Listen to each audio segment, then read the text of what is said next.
Chapter 289. Kyle Sichi passed through the town and walked in the direction of the Redwater River. Today, Border Town was already a bustling place. It was hard to imagine that it used to be an outpost to detect demonic beasts' movements. Under his feet was a dark gray hard ground, and on both sides of the street were neat rows of bungalows. Unlike the residential buildings, these houses were not used for living, and the space was much more spacious than that of a residential building. It was like a small warehouse. According to His Highness, these houses would be sold in the future. In front of the bungalows was a deep drainage ditch, which was covered with stone slabs, which seemed to draw two boundaries on the black street. In addition, a large tree would be planted on the side of the road at regular intervals, sandwiched between two bungalows. The branches were close to the center of the road. Not only could they keep out the sun and rain, but they were also pleasing to the eye. He had to say, the biggest feeling he got from this place was the regularity. Whether it was the houses, roads, ditches or trees, they were all located in a planned location. And the degree of care was even no less than that of a noble's garden. The feeling of walking in Border Town was comparable to the feeling in the main city of Redwater City. Although the scale of the buildings in Border Town was denser and larger, the extremely coordinated arrangement made these ordinary houses exude a unique sense of beauty. This feeling overshadowed the size of the individual and showed a higher level of grandeur as a whole. Just like those neat and uniform chemical formulas, he thought, this is the beauty brought by order. Nowadays, Kyle was quite famous in Border Town, and passers-by would nod to him and respectfully call him Sir Sage. However, compared to Sage, he preferred the title of Master of Chemistry, but unfortunately, His Highness Roland said that he had to comprehend intermediate chemistry before he could get this honor. Walking out of the central area, he could see the Redwater River, which ran across the western region. The number of laboratories on the river had increased to 4, but the last 2 were temporarily idle because they didn't have enough manpower. Kyle was about to call a few apprentices to complete the task given by His Highness, when a soldier wearing the uniform of the First Army came over. Sir Sichi, a sailboat came to the dock area, carrying more than 50 civilians, he said after saluting. Because there were too many of them, and they didn't look like merchants, the garrison stopped them. One of them said he wanted to see you, and he claimed to be an alchemist from Redwater City. His name is Chavez. Kyle excitedly grabbed the soldier's shoulder. Take me to see him. Pulling the soldier to the dock area, he saw a familiar figure. It was indeed Chavez. Master Mentor. The other party also noticed Kyle at the first moment, and immediately waved his hands at him. These are the alchemists and alchemy apprentices I invited. He walked to the captain of the garrison. Let them in. I'll take them to the city hall to register. Yes, sir. But please allow me to send a squad to escort them. It's fine. Although it was said to be an escort, it was actually surveillance and control to prevent anyone from leaving the team and sneaking into the town center. However, these were the rules set by His Royal Highness, so Kyle had no intention of interfering. Sir Mentor, what's going on with them? Why would there be someone guarding the dock in such a remote town? Chavez, who was allowed to pass, quickly walked to his side and complained with some dissatisfaction. Moreover, the checks are even stricter than the city guards of big cities. Even their names and origins must be asked. I use silver royals to make them change their minds. Silver wolves? Kyle asked with great interest. How many? Of course only one. Chavez was slightly startled. Ha ha ha, he stroked his beard and laughed. Of course it won't work. You must know that their monthly salary is around 15 silver royals. 10-15? Well, compared to the city patrols who rely on extortion of merchants and travelers to survive, the First Army is much more comfortable. But because of this, extortion, looting, or accepting private property are strictly prohibited. Once discovered, they will immediately be expelled from the army, and at the same time be sent to the dungeon for trial. Although Kyle wasn't an official of the city hall, but after attending several meetings on behalf of the Minister of Chemical Industry, he had a certain understanding of the policies of the upper class. Can they really control their own hands? Chavez asked with a little doubt. There are also some who can't control their own hands, but they are all sent to the mines. He curled his lips and said, When you came here, didn't you notice the uniqueness of this town? Well, there are a lot of them. The young alchemist scratched his head. For example, along the river there seems to be a lot of people cutting down trees to build roads, which are already so far away from border town. In the end, where do they want to build? Also, what are these iron towers on the riverbank used for? To store drinking water? He paused. That's right. Before arriving at the pier, I actually saw an iron bridge under construction. It's neither wood nor stone. I'm sure it's made of iron. And it's much longer than the bridges I've seen before, isn't it? The chief alchemist smiled. So don't bring your experience of living in Redwater City here. This is a completely different city, of course. Right now it's only a town, but it's enough to make people feel surprised. Just like the contents of the elementary chemistry, before you see it with your own eyes, you will never think that there is such a possibility in the world. He didn't know why, but when he said these words to his former apprentice, his heart felt inexplicably carefree and happy. After thinking about it carefully, he realized that he had already regarded himself as a member of Border Town, just like how he would show off his new home to his guests. After completing the registration, the apprentices were handed over to the City Hall officials to arrange their accommodation, while Kyle Sichi directly pulled Chavez back to his own residence. Although I knew that you would definitely accept my invitation in the end, I didn't expect you to come so soon. Chavez somewhat embarrassedly bowed his head. I should have promised you before. The chief alchemist smiled. He was completely obsessed with alchemy, but he wasn't completely ignorant of the affairs of the world. At first, Chavez didn't choose to leave, most likely because he had high hopes for the Lord, hoping to obtain the position of chief with the two-acid method. Until Kapora became the new chief, he still had a lot of prejudice against him, which led him to make up his mind to leave Redwater City. However, Kyle didn't care about this little thing. Yearning for the position of chief of the workshop was the ultimate pursuit of every alchemist. You don't have to worry about what happened before. Alchemy is meaningless here. The glory of an alchemist is also not worth mentioning. In this place, there is only one thing worth pursuing: chemistry. I understand. Chavez took a deep breath. Although you will definitely be allocated a separate residence, but tonight you will sleep here, just like before. We haven't had a good talk for a long time. When he was teaching Chavez alchemy skills, he had pulled this young apprentice to talk all night long. If they were sleepy, they would squeeze into the same bed and sleep together. The other party obviously understood what he meant, excitedly said, "Yes, mentor." After dinner, the two went to the study. Kalsichi cautiously took out the book, Elementary Chemistry. Is this the ancient book that you hold in such high esteem? Chavez solemnly opened the first page and began to read it carefully. Kyle stood at the side, pointing out the parts that he didn't understand. This scene seemed to have returned to several years ago, when the other party once again became his apprentice. Chapter 290. Lightning took out the adventure supplies that she carried with her and checked them again.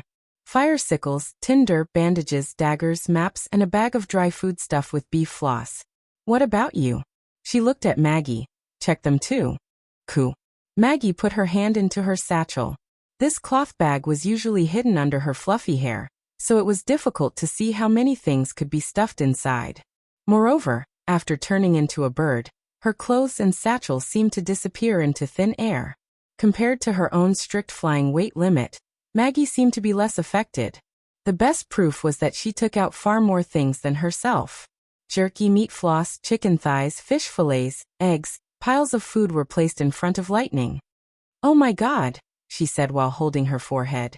"We are going on an adventure, not going to a barbecue in the wild. At least you have to bring a weapon." Coo. Maggie touched her mouth. "Do you want to say that your beak is a weapon?" Lightning sighed. "If you meet a Judgment Army soldier dressed like a can, it would be a wonder if you can peck open his armor. Well, forget it. Anyway, it's only one day. We shouldn't encounter any danger. Let's go." "Oh." Coo. She suddenly turned into a pigeon, ran 2 steps, and flew close to the ground for a long time before slowly rising. Well, maybe the weight still had an effect on her. Lightning pulled down her windproof glasses, and with a light leap, she flew in front of her. She remembered the first time she met Maggie. She was still in the southern woodland and launched an aerial pursuit. Although at that time the fat pigeon couldn't escape from her palm, at least it took her a lot of effort to get her down. Now, it seemed that she could catch her in the blink of an eye. She couldn't go on like this. It was rare to have a flying partner, and in the future she would have to rely on her to help her carry the exploration equipment. The little girl thought that it seemed that she had to train her. Cuckoo? Lightning slowed down and flew side by side with Maggie. Speak properly. I want to ask, where are we going to explore, Coo? The pigeon opened and closed its mouth. The concealing forest is the westernmost part. I want to see how big this forest is. Lightning took out the map and spread it out, pointing to a blank area on the west side. While I'm at it, I might be able to see where the Redwater River comes from. After Maggie returned from the fjords, she immediately began to prepare for this adventure. Anyway, during the free practice, His Royal Highness wouldn't care where they flew. Moreover, there was a secret in the little girl's heart that she had not told him. She no longer dared to explore the forest alone. This was a great humiliation for an explorer. But she couldn't deceive herself. The trip to the stone tower had made her fear this deep forest. The thought of those horrible monsters hiding somewhere in the forest made her want to run away as soon as possible. Fortunately, she was still the daughter of the greatest explorer. Thunder had once mentioned to her the way to overcome fear, which was to approach it bit by bit, then observe and understand it. In the end, she would find that fear was not that scary, because it came from the obstacles in her heart. This adventure was Lightning's first attempt. With Maggie's company, her heart at least had a little more confidence. The chosen route was also very safe. It would follow the Redwater River to the west, not going deep into the forest, so it would be less likely to encounter the devil. After flying through this route, the next time she would try it alone. She believed that one day, she would be able to draw a map of the entire Western Territory, and once again step into the stone tower to uncover the truth about the holy city of Tequila. Along the way, Lightning controlled her speed to be around 60 kilometers per hour. Now she could accurately adjust the speed by how much magic she released. According to her current consumption, she could continue to fly for a whole day. Flying along the river and the edge of the forest made her feel a lot more relaxed. Compared to the last time when she searched for the stone tower, the whole field of view was dark green, and she couldn't tell the direction and height, which seemed gloomy and depressing. Now with the sparkling silver belt, coupled with the constant chatter of Maggie, Lightning felt that her fear was gradually fading. Look, there's a mountain in front of us, Goo. Lightning also saw this unparalleled mountain. Although it was far away, its gray figure was enough to explain its loftiness. At the same time, the hilly area on the side of the river rapidly decreased, and the mountain that was near the sea seemed to be moving inland, getting closer and closer to the Redwater River, and finally completely touching the silver belt. This mountain is a little too big. She couldn't help but sigh. As the distance continued to shorten, the outline of the mountain became more and more clear. Its top was snow-white, as if it pierced the clouds. Although it wasn't like the impassable mountain range, which continued to rise and fall for thousands of miles, but in terms of height, it was higher than 3 or 4 impassable mountains combined. The southern hilly area was an extension of this mountain, and the source of the Redwater River also came from this magnificent mountain. The concealing forest has come to an end, Goo. Maggie excitedly called out. She saw that the dark green color under her feet had finally ended, and the earth had returned to a light green color, which should have been a grassland. But as she looked further ahead, her field of sight unexpectedly turned into a smear of darkness, and it even covered the foot of the mountain. Let's go down and take a look. Lightning made a gesture, and then swooped down towards the dark earth. She soon discovered that it was a ground made of black stones. What is this? Maggie landed and pecked at it twice. It seems that we can't eat it, Goo. Of course we can't eat it. Lightning picked up a black stone and carefully looked at it. It looked angular, and although it looked dark when it rotated under the sun, it could see a metallic luster. And such stones were everywhere, mixed with the sparse soil. At first glance it looked like the earth had been soaked in ink. This may be some kind of ore. Let's take 2 pieces back to His Highness. The next step was to draw, so she returned to the air and began to record the nearby terrain in detail. It took almost half the morning to reach the foot of the towering mountain from Border Town, which meant that they were about 240 kilometers away from Border Town, which was much farther than Longsong's stronghold. And this mountain? Lightning's mind suddenly came up with an idea. What kind of scene would be behind such a huge mountain? Would it be a vast jungle or rolling hills and mountains? After the fear subsided, this idea was difficult to suppress once it appeared. It was obviously difficult to cross the mountain, and just the white snow at the peak was enough to make people flinch. Then there was another route, and that was to go around the sea, or even to the back of the mountain. As long as they kept flying diagonally towards the center of the sea, they could cast their line of sight behind the mountain. Lightning called Maggie and told her not to move, then put on the wind goggles, and in a flash increased her speed to the limit. Her magic quickly poured out, and the oncoming wind blew all her short hair to the back of her head. The land continued to recede, and the blue sea filled her entire field of vision. After flying like this for about half an hour, she could faintly see the scene behind the mountain. Behind her, there seemed to be a continuous mountain range that separated the sea and the land. But then Lightning saw a scene that made her blood freeze. Chapter 291.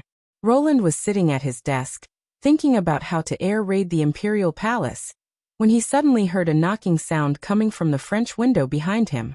Looking back, he saw Lightning leaning against the window, her face full of panic, while Maggie was squatting on top of her head, quickly pecking at the window. Looking back, he saw Lightning leaning against the window, her face full of panic, while Maggie was squatting on top of her head, quickly pecking at the window. As soon as Nightingale opened the window, the little girl flew into Roland's arms. "What's wrong?" Roland was startled. "What happened?" Blackstone's coup, a huge snowy mountain coup. Maggie landed on the table, flapping her wings and reporting. "Ah. None of them," Lightning said in a muffled voice. "It's the devil, I saw the devil." "What?" Roland's expression became serious. He touched her head to calm her down. "Don't panic, tell me slowly." After a while, Lightning raised her head from the prince's arms. Her short golden hair looked messy, and there were 2 circles of light red marks around her eyes. It was obvious that she had been squeezed by the windproof goggles during the high-speed flight. "I intended to draw the border of the concealing forest, so I followed the Redwater River to the west, and then I found a mountain." After listening to her detailed description of what she had seen and heard, Roland couldn't help but stare. The red mist that the devils relied on to survive was behind the snowy mountain, and it was only 200 kilometers away from the western region. He looked at Nightingale, who nodded. "I'll call the other sisters." An emergency meeting was immediately held in the castle office.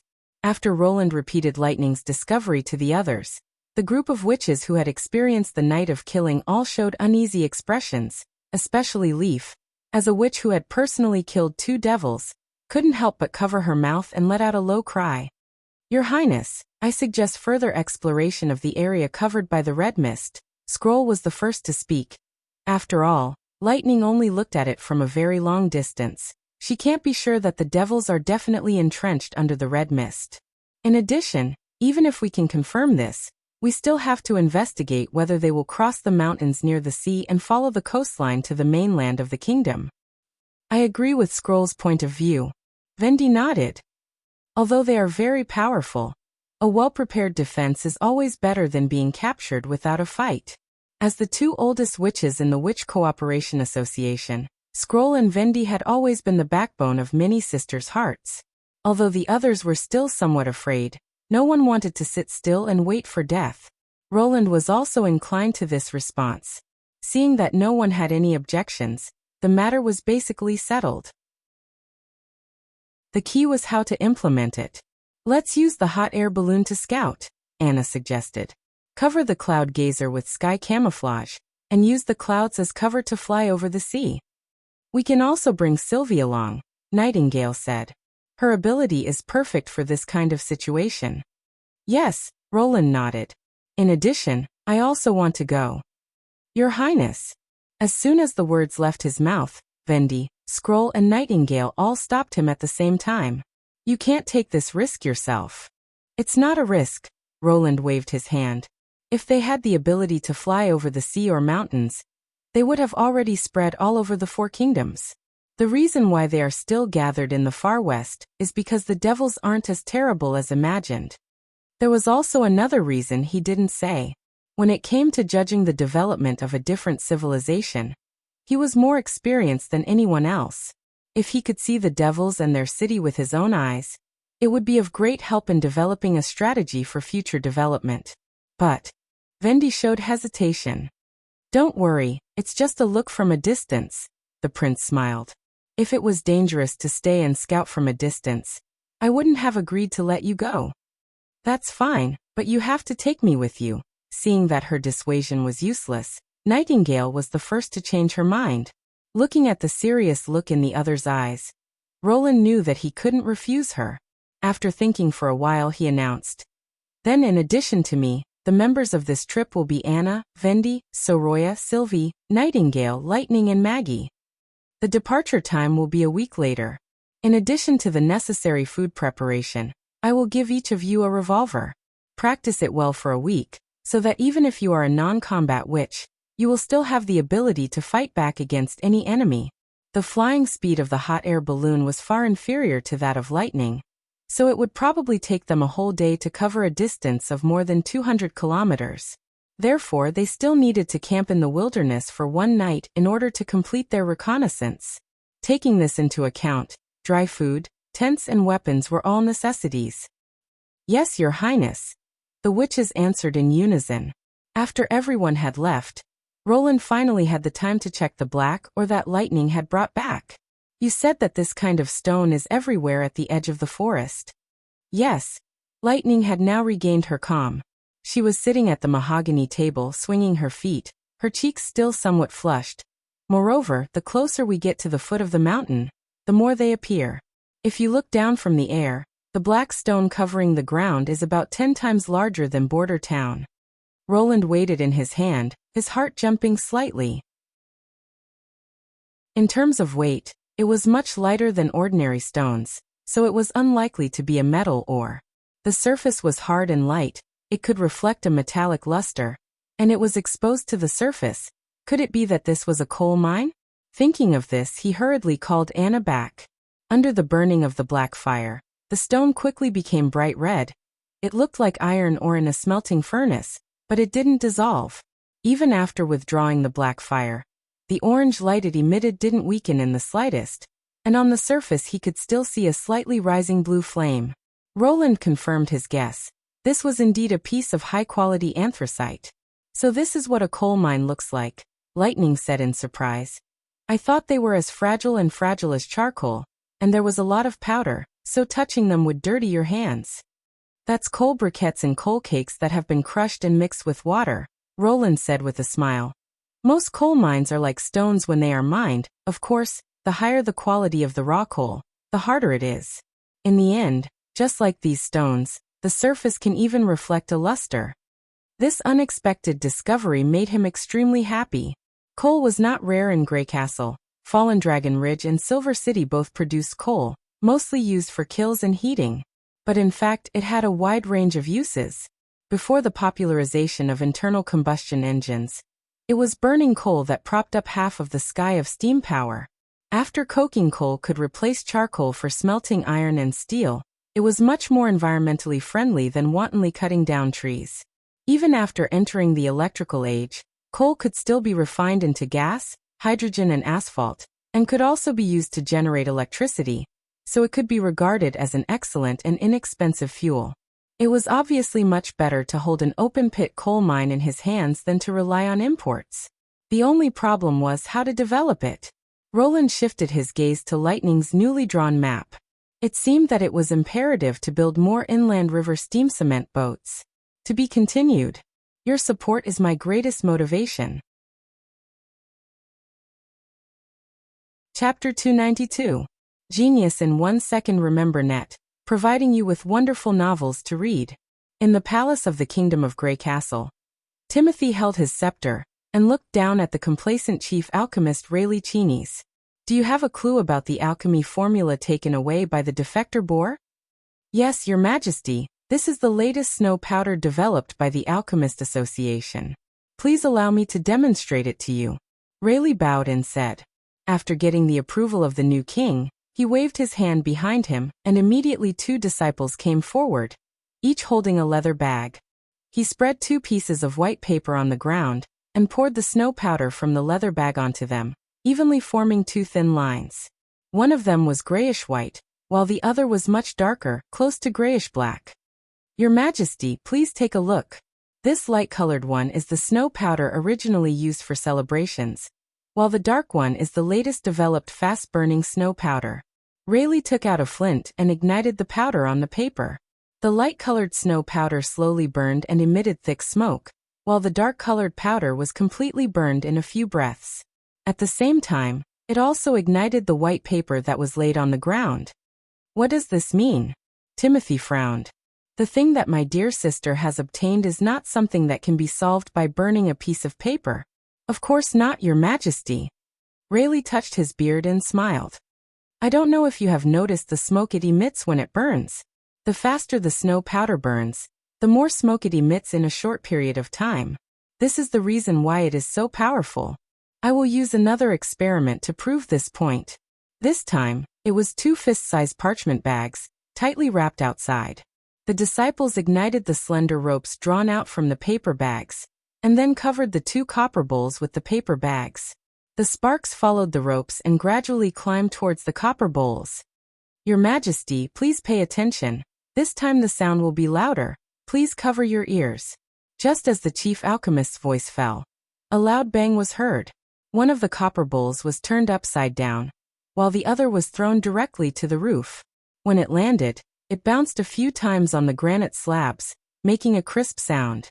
Damn, Timothy, who had almost let go of his scepter, unconsciously swallowed his saliva. Why didn't this old thing say so earlier? The 2 apprentices brought the copper bowl back to the new king.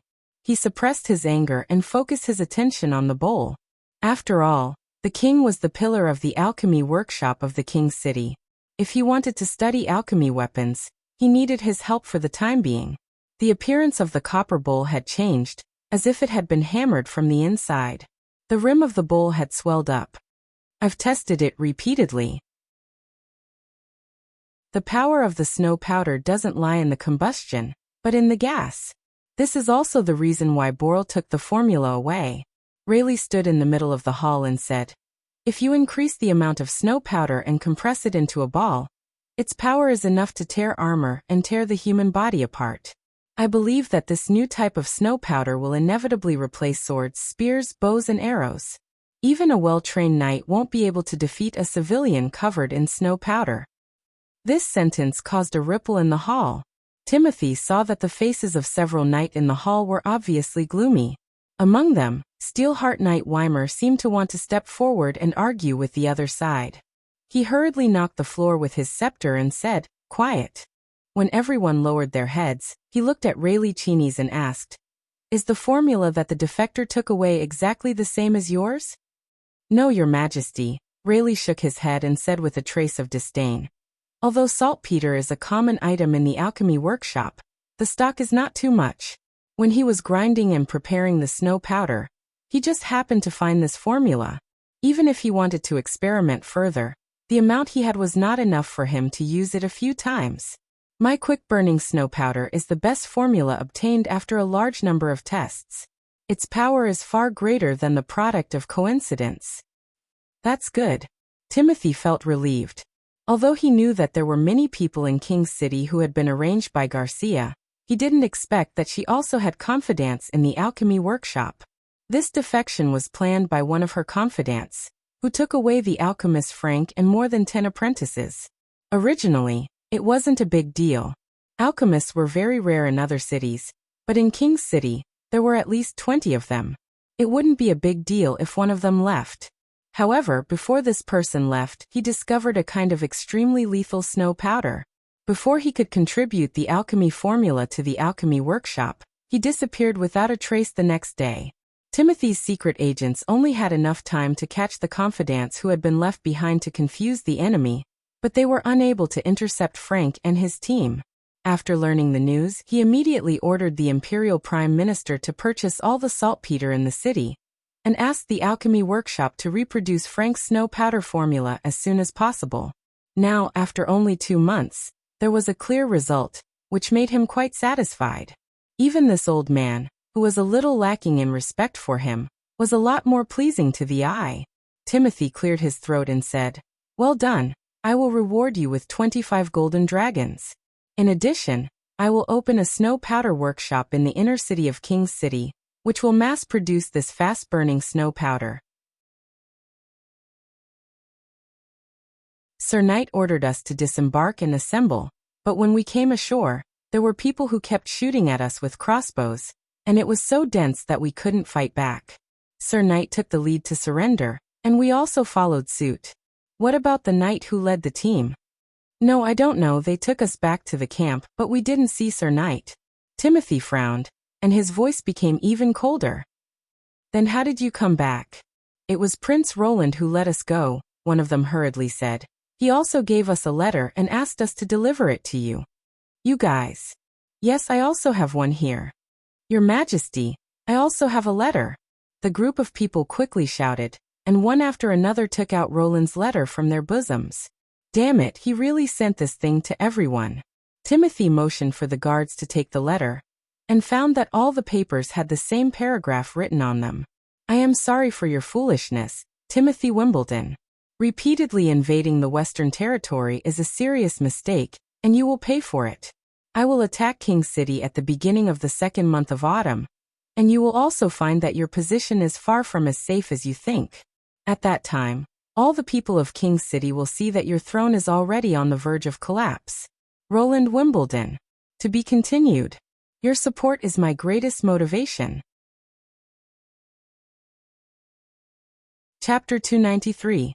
The training place for pistol shooting was arranged in the castle, and all the witches selected for the investigation team, including Sylvie, were given a revolver.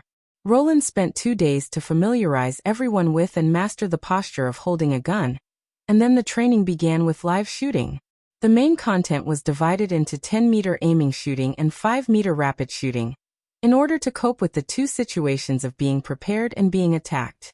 During the gun training, the witches' performance was decent, but when it came to shooting, they were exposed. Especially when the deafening sound of gunfire sounded, the first thing most people did was to cover their ears, which made Nightingale raise her eyebrows. Except for Anna. She held the gun motionlessly with both hands, continuously pulling the trigger, completely ignoring the sound of gunfire and the smoke. Not to mention the accuracy, just this action was done very cleanly. In addition to learning knowledge, Anna was also very talented in other aspects. Roland was secretly surprised, but as a large-caliber revolver, even with the use of black powder bullets, there would be a strong recoil, so how could her arms remain motionless during the continuous shooting? He curiously walked behind her, only to see 2 balls of black fire clinging to the handle, firmly clamping it in the air, while Anna was only holding the gun, not touching it at all. Patting her on the shoulder, she took out the black fire from her ears, using it as an earplug, with an expression on her face. How is it I hit all the targets? Roland didn't know whether to laugh or cry, so he had to loudly announce. No one is allowed to use their ability to assist in the training. Hey, why? If we encounter an enemy with a god stone of retaliation, wouldn't we be in a panic? Roland sighed, reaching out to plug Anna's ears. This way we won't be afraid. Yes. Her bright eyes were full of smiles. After changing the bullets, she once again raised the gun to aim. Maggie, come quickly. I also need to plug my ears, Lightning said enviously. Coo. The latter pointed to the gun in her hand.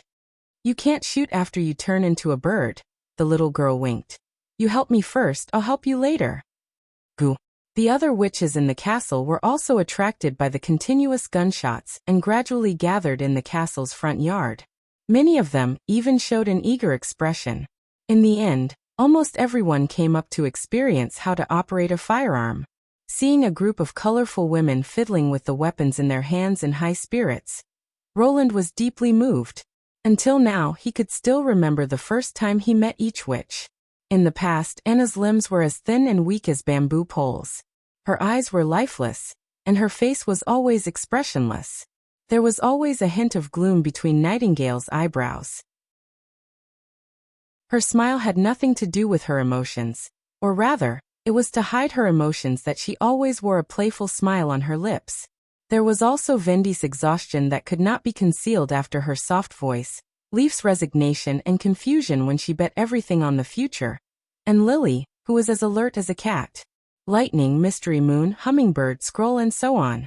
After experiencing oppression, being framed, and being hunted down, being able to survive was already a form of luck. As for where he should go, he had no time to think at all. But now they were completely different from the past.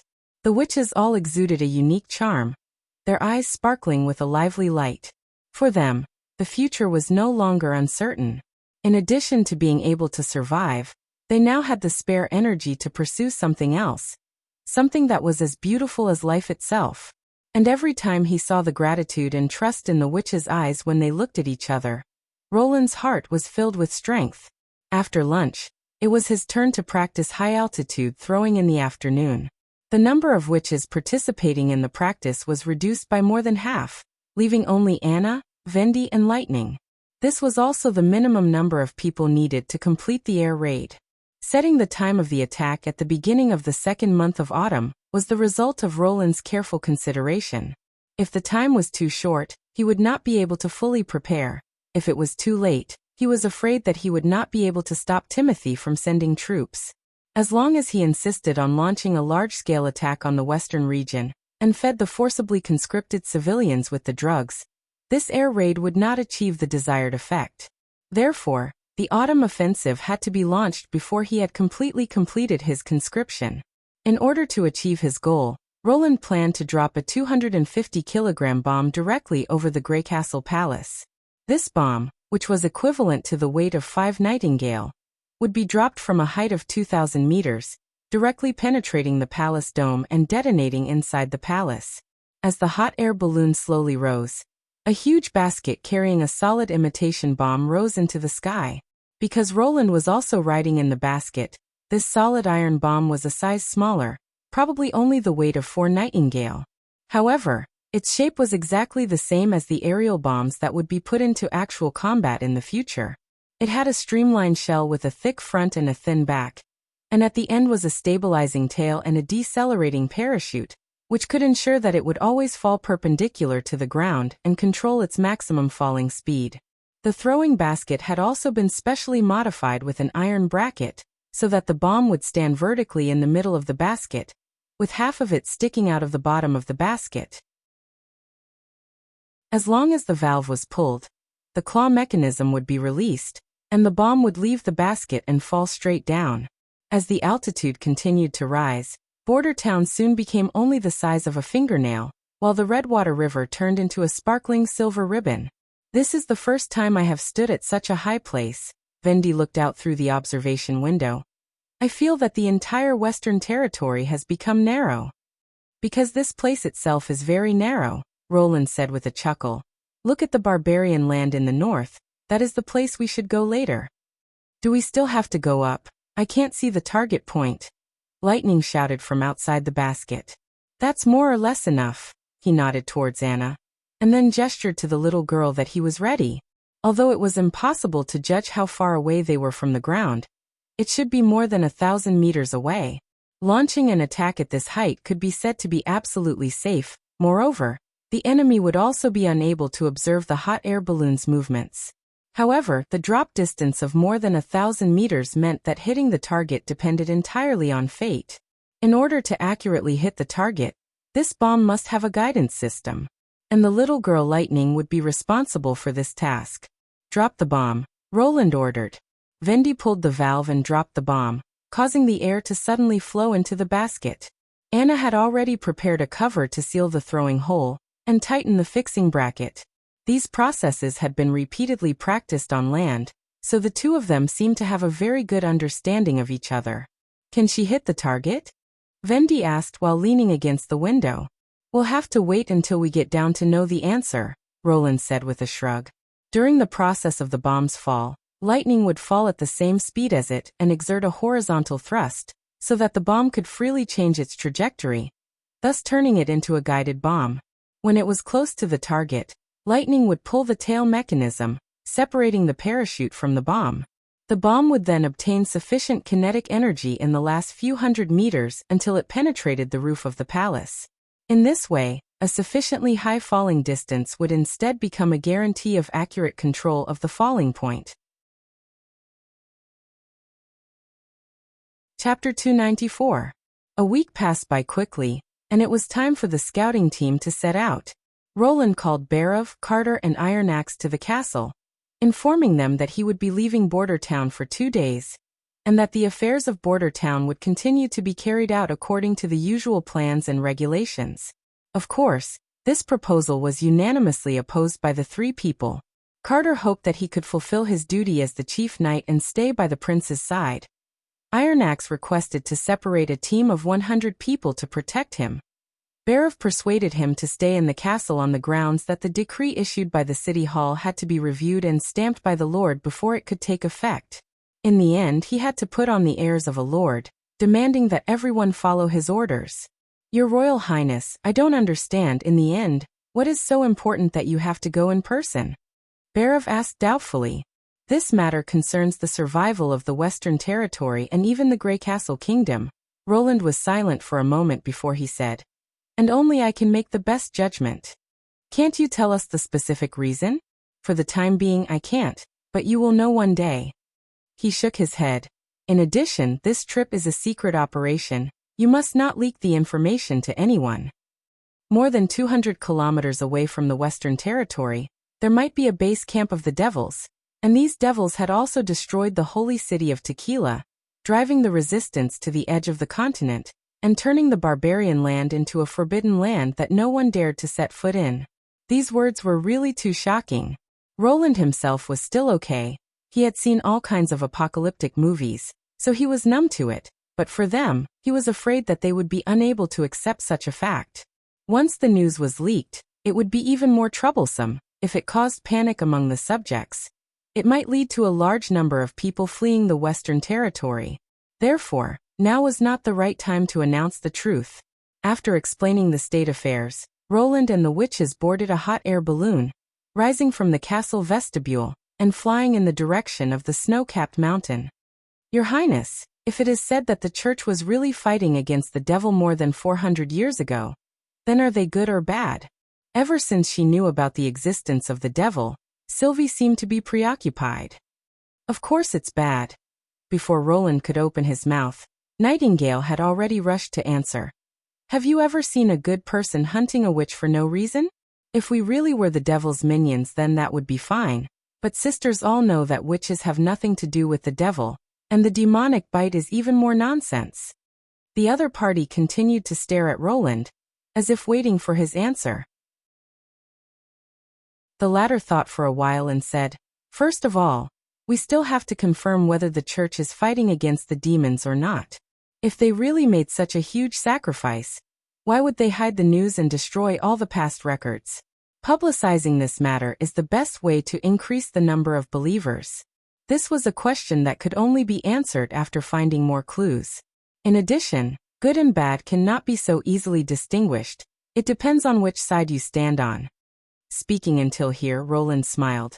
"You actually want to ask me, in order to fight against the devil, will I stand on the side of the church, right?"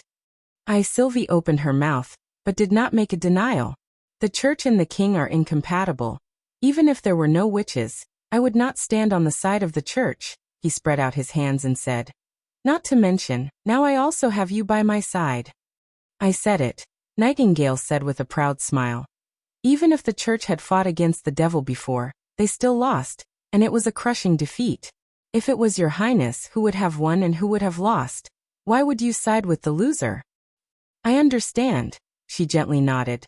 The gloomy expression between her eyebrows seemed to have lightened a bit. In this way, when dusk fell, the group could already vaguely see the outline of the snow-capped mountain. "It is really huge," Roland thought. "Even I have rarely seen such a towering mountain." There were no mountains around it. It was as if the earth had suddenly jumped up here without warning, leaving a road to the sky. The dusky mountain wall occupied more than half of their field of vision. If they wanted to go around the foot of the mountain by land, they would probably have to spend several months. The camping site was chosen at the top of a mountain close to the sea, so that it would be easy to observe the surrounding movements, and also far away from the concealing forest, to ensure that the wild beasts would not be able to easily approach the camp. After eating the dry food, everyone began to set up the tents. Due to the limited carrying capacity of the hot air balloon, only one large tent could be carried. Therefore Roland, in the spirit of noble character and unquestionable integrity, let the witches collectively sleep in the tents. He slept in the basket, and Maggie slept in the tree. Anyway, after turning into a bird, she could even sleep standing up. He found that his face was still a bit thin. He could not openly squeeze the witches together to sleep, even though Vendi and Soroya offered to let them sleep in the basket. In exchange for His Highness sleeping in the tent, he refused them one by one. Only Sylvie, in the process of arranging the accommodation, looked at Roland with a vigilant expression, making the latter not know whether to laugh or cry.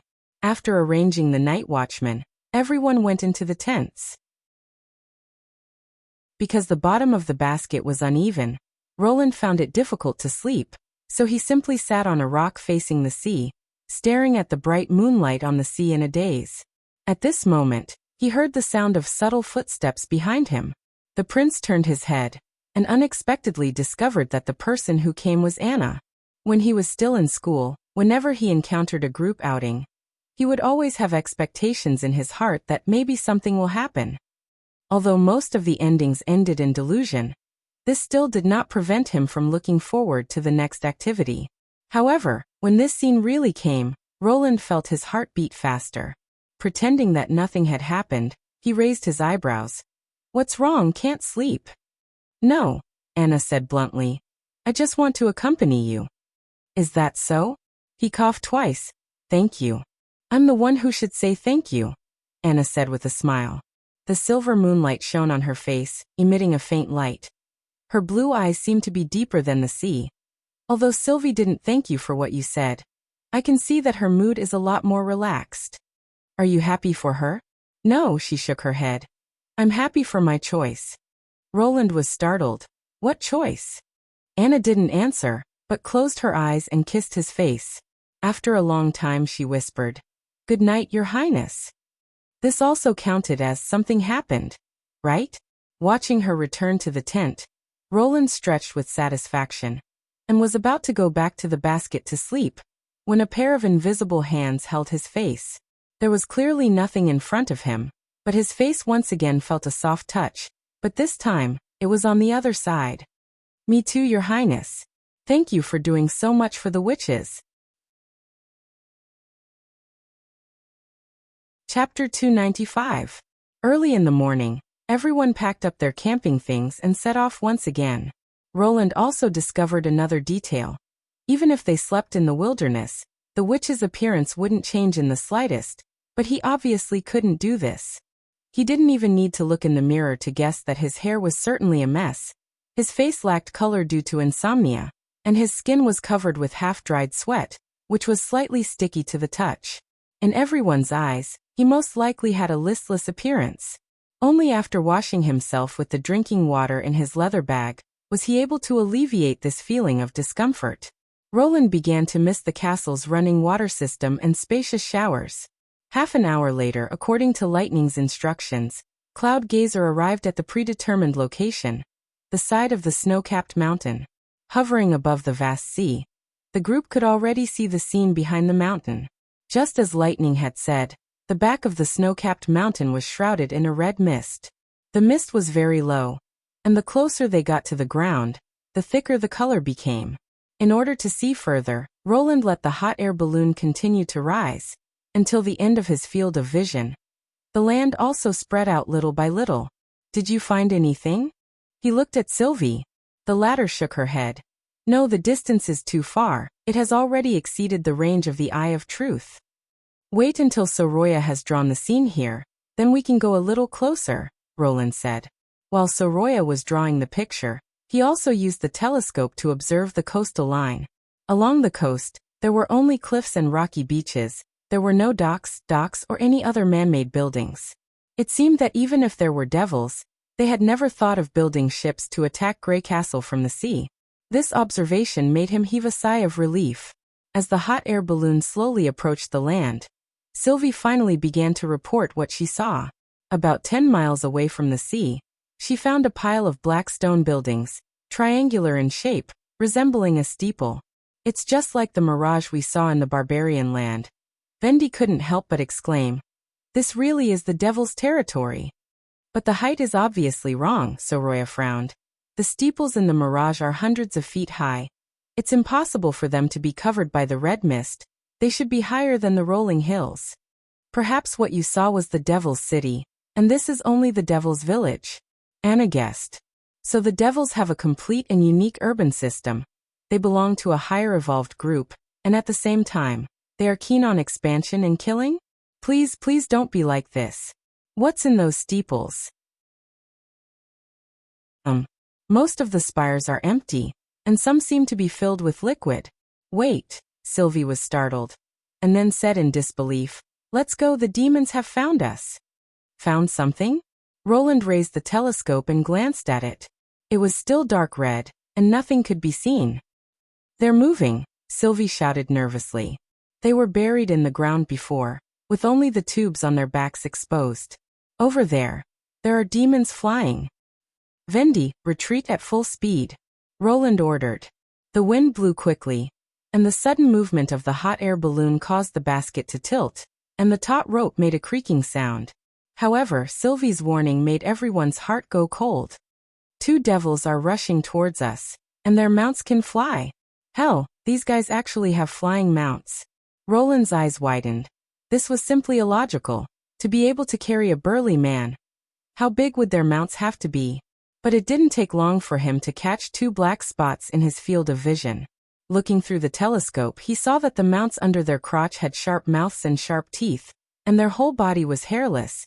They didn't look like birds at all. If he wasn't mistaken, they were actually 2 demonic hybrids. Descend and land as soon as possible. Roland squeezed out a few words from between his teeth. They were too careless. They didn't expect the devils to have the ability to pursue them in the air. And the only one on their side who could fight in the sky was Lightning.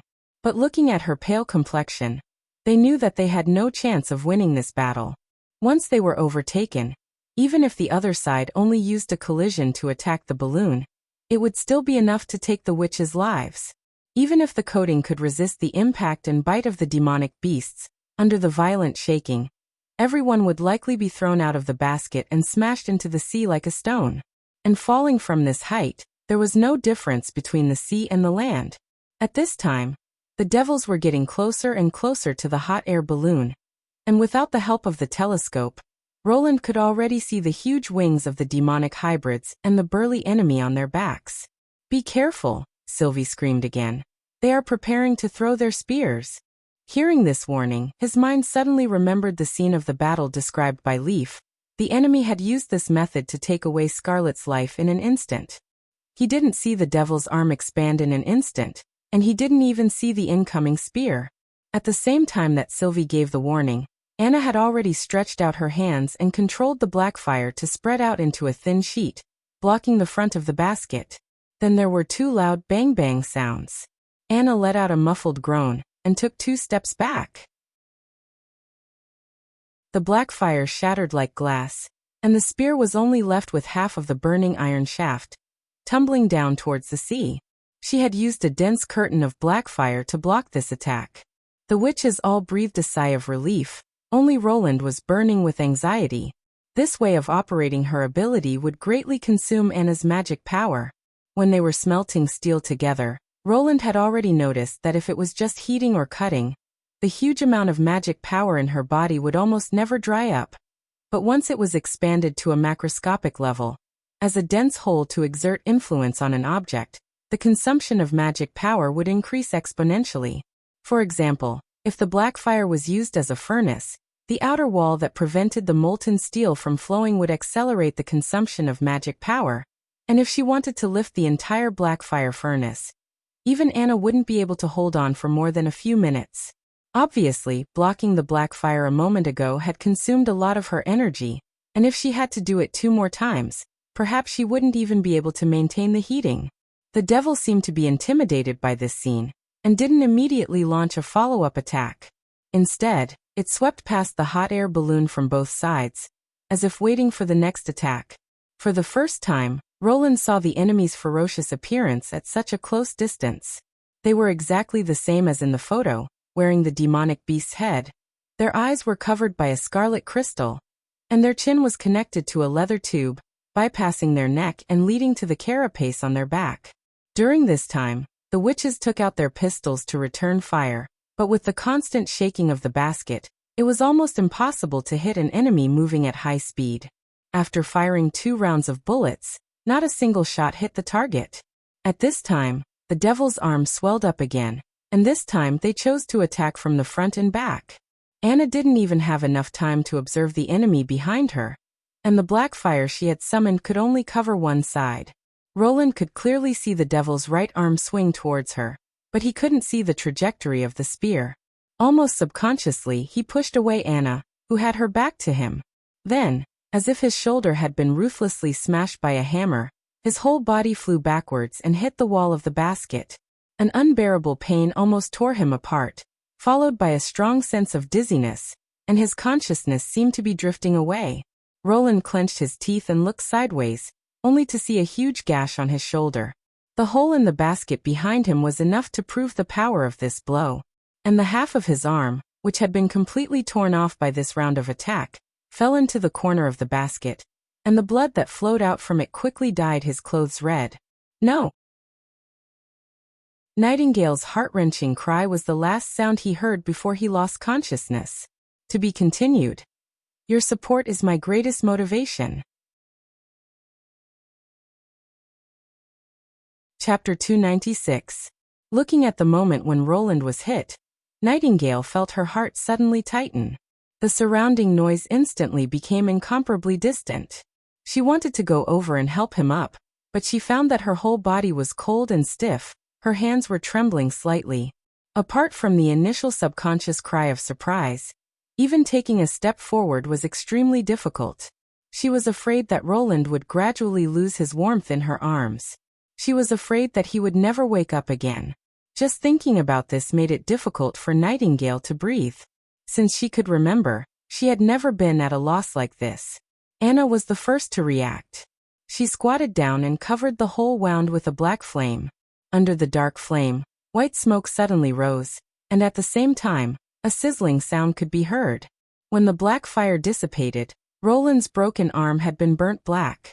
The trickling blood had stopped. That's right, this was the emergency measure he had taught me in the first aid class. What should I do next? After wrapping up the wound, I quickly went to the hospital to look for Nana.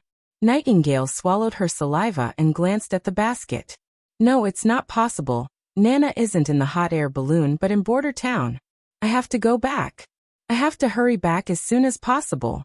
She slowly turned her head to the southeast where the town was. At this moment, the devil's ferocious appearance once again reflected in Nightingale's eyes, pulling all of her thoughts back to the basket. The witches' panicked shouts, the sound of gunfire, and the enemy's low roar once again echoed in her ears. After the coldness subsided, the chaotic thoughts in her mind finally converged into a single sentence. If I don't defeat the devil, I won't be able to rush back to Border Town. Lightning! Anna anxiously shouted. Protect the hot air balloon as it descends. Although the little girl's face was pale, she looked at the unconscious Roland, gritted her teeth, nodded, and flew out of the basket. No, Nightingale thought, just by looking at her appearance, I know that she can't deal with the devil. Like most witches, Lightning had no experience fighting against a real enemy. Here, the only one who could defeat the devil was herself. Nightingale took a deep breath and forced herself to temporarily put the scene of His Royal Highness being injured at the back of her mind. The two demons were still in a pincer attack. Their spear-throwing arms were as thin as firewood, and it would probably take a long time for them to fully recover. The other party was about 50 meters away from the hot air balloon. At such a distance, it was impossible for him to reach it. It was very easy to lose one's footing and fall when using the fog at high altitudes. The higher he was from the ground, the fewer the lines that flashed past. If he stayed on one line for a long time, when the direction and the line changed from up to down, it was very likely that he would be torn into several pieces. Perhaps the enemy also realized that once the hot air balloon landed, things might become tricky. A demon waved its left hand that only had 3 fingers, and shouted something loudly. Then, it pulled its mount and charged straight towards the hot air balloon. The other one pounced on Lightning. The demonic beast flapped its huge wings like a falcon catching a fledgling, causing her to be too tired to dodge. Just as Nightingale had predicted, Lightning could only rely on her nimble movements to protect herself. It was difficult for her to aim and fire at the enemy. The other witches were even afraid of accidentally injuring the little girl, so they stopped shooting. The demon that was rushing towards the hot air balloon ordered its mount to aim at the air balloon and claw at it. Fortunately, Soroya's coating was strong enough, so it was very difficult for the demonic beast's claws and teeth to penetrate it. Seeing that this trick was ineffective, it roared and flew into the distance. It seemed that it wanted to hit the hot air balloon and make it lose its balance.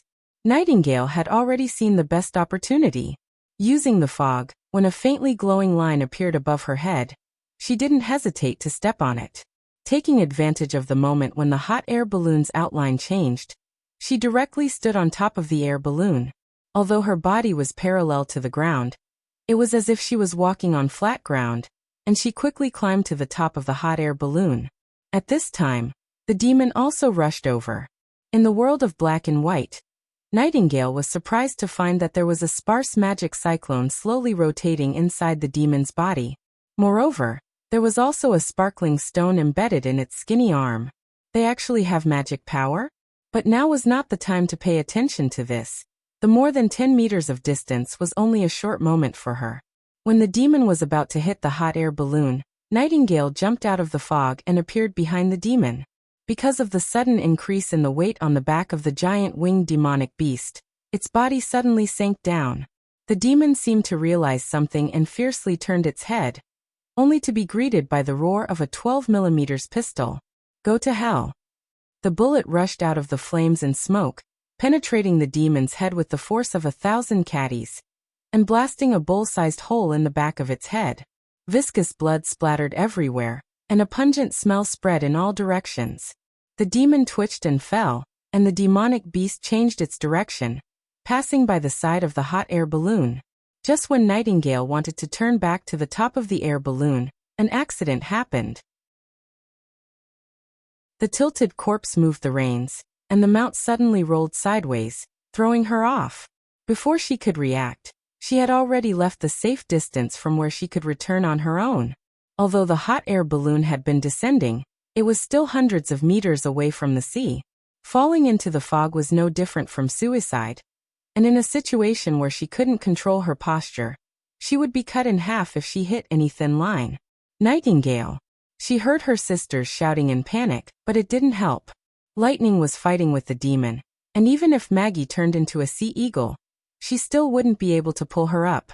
She was very clear about what was going to happen next.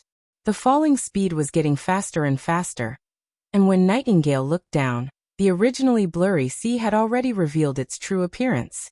The rolling splashes and waves became more and more clear, as if it wasn't her falling, but the sea was accelerating towards her.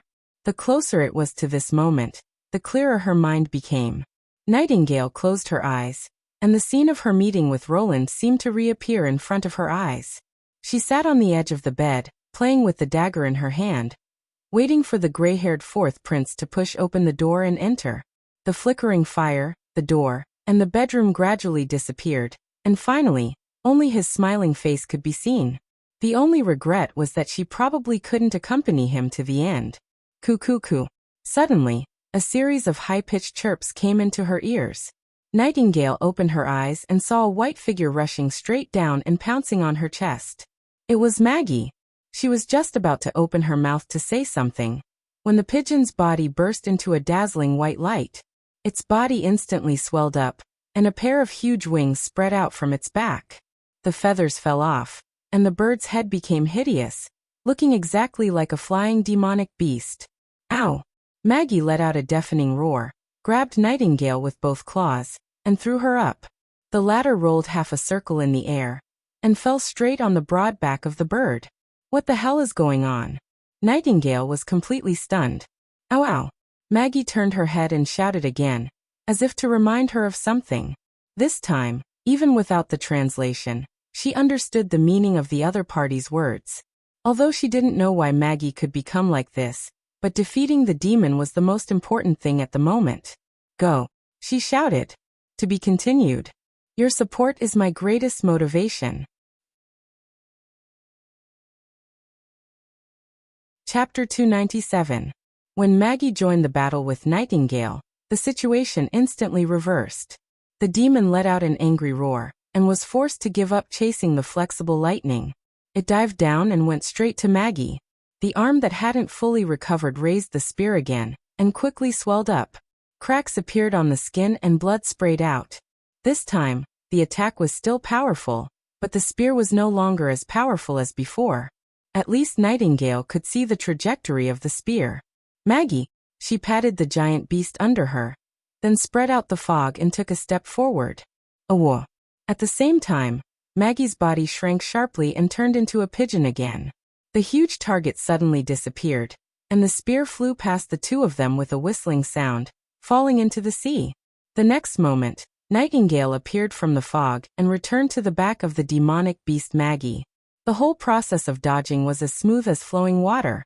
The demon let out a painful howl. Its arm began to shrink inwards and finally broke, like a branch without water. But its left hand was still holding the reins, controlling the mount to hit the two people. It seemed that it wanted to die together. Maggie obviously wouldn't let it do as it wished. When they were about to collide, she suddenly sank and passed by the enemy.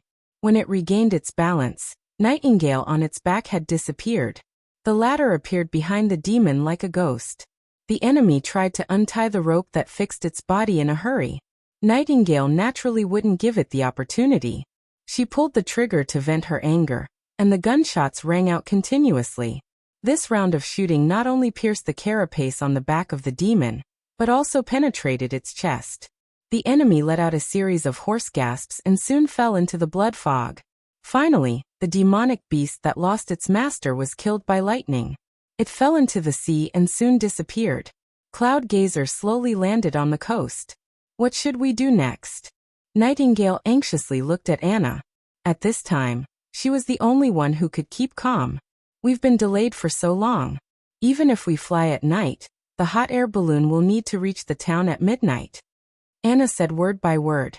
His Highness Roland must be carried by lightning and Maggie. No problem. The huge head of the strange beast opened its mouth and said, I have no problem. Leave it to us. The little girl looked a little depressed. She probably felt that as an explorer, she was afraid of fighting with the enemy, and caused everyone to fall into a predicament. Nightingale touched her head. No one is born good at these things, it's not your fault. The witches tied the unconscious prince to Maggie's back, and the severed hand was carried by lightning. The two of them quickly soared into the sky, flying along the Redwater River towards the town. What about us? Vendi asked. I don't have much magic left. Continue to fly. Fly as far as you can. The enemy may send a second team to search for us. This place is too close to the snowy mountain. We have to leave as soon as possible. Anna said. Once we reach a safe area, we'll find a hidden place to land and camp. Her decision was unanimously approved by the rest of the witches. Cloud Gazer rose again. At this time there were only 5 people left in the basket. How did the devil find us?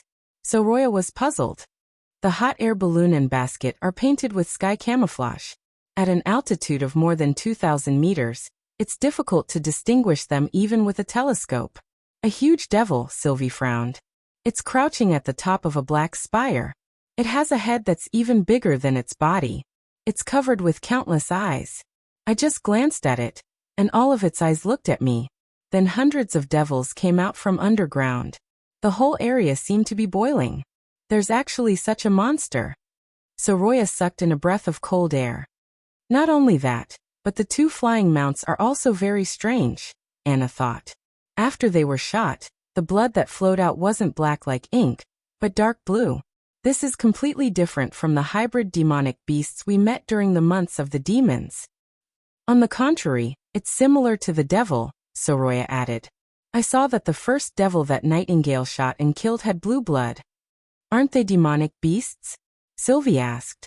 I don't know, but it's great that Maggie can change into their appearance, Vendi sighed.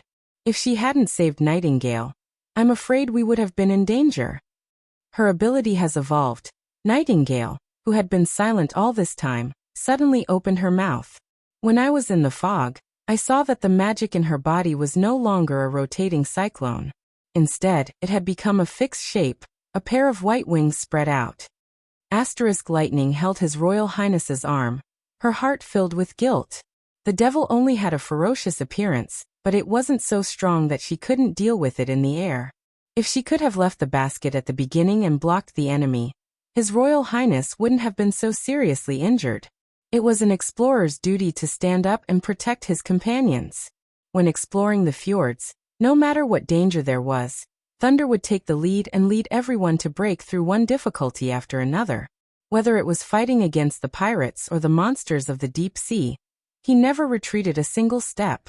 For the first time, Lightning realized that she was still very far away from being an outstanding explorer. However, her father had also mentioned that fear could be dispelled through cognition and familiarity, and skills could be mastered through repeated training. She made up her mind that when His Royal Highness recovered, she would beg him to give her a special pistol, and ask Sister Nightingale to teach her shooting and fighting skills. How is His Royal Highness? Maggie muttered. Compared to the pigeon's voice, her voice was hoarse and muddy, like the wind blowing out of a stone cave. I feel that his body is getting colder. The little girl clenched her fists, turned around and flew to Maggie's back. She saw that Roland's eyes were closed, his lips were pale, and with his messy gray hair, he looked even more lifeless. The blood on his clothes had already coagulated, and the burnt wounds looked terrible. She gently put her hand on his neck. The weak beating proved that the prince was still alive, but the touch of her fingertips was frighteningly cold. How much magic do you have left? Lightning estimated the distance. We have to go at full speed. Okay. When the two arrived at Border Town, the little girl felt dizzy. Too high a speed would not only quickly exhaust her magic, but it would also put a great burden on her body. She clenched her teeth and used the last of her strength to fall directly into the castle's vestibule. She shouted at the guards who had heard the noise and rushed over with guns. Quickly call Miss Nana, His Royal Highness is wounded. Your support is my greatest motivation. Chapter 298. Roland opened his eyes and found himself lying on a soft bed. Above his head was the familiar ceiling, and even every crack was the same as the one in his memory. This is my bedroom? He tilted his head and looked at both sides of his shoulders. Both his left and right sides seemed to be intact. He tried to move his hands, but there was no problem either. Everything was like a dream. But he knew that this was not a dream. The investigation of the devil and the attack had already happened. He was lying safe and sound in his bedroom, which meant that they had escaped the devil's pursuit and returned to the castle smoothly. But did all the witches come back safely? Thinking of this, Roland's heart could not help but sink. He tried to prop himself up, but his arms felt weak.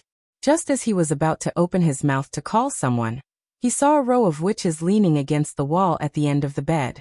There was Anna, Nightingale, Lightning, Maggie and Nana. They were leaning on each other's shoulders, breathing steadily, eyes slightly closed, as if they were asleep.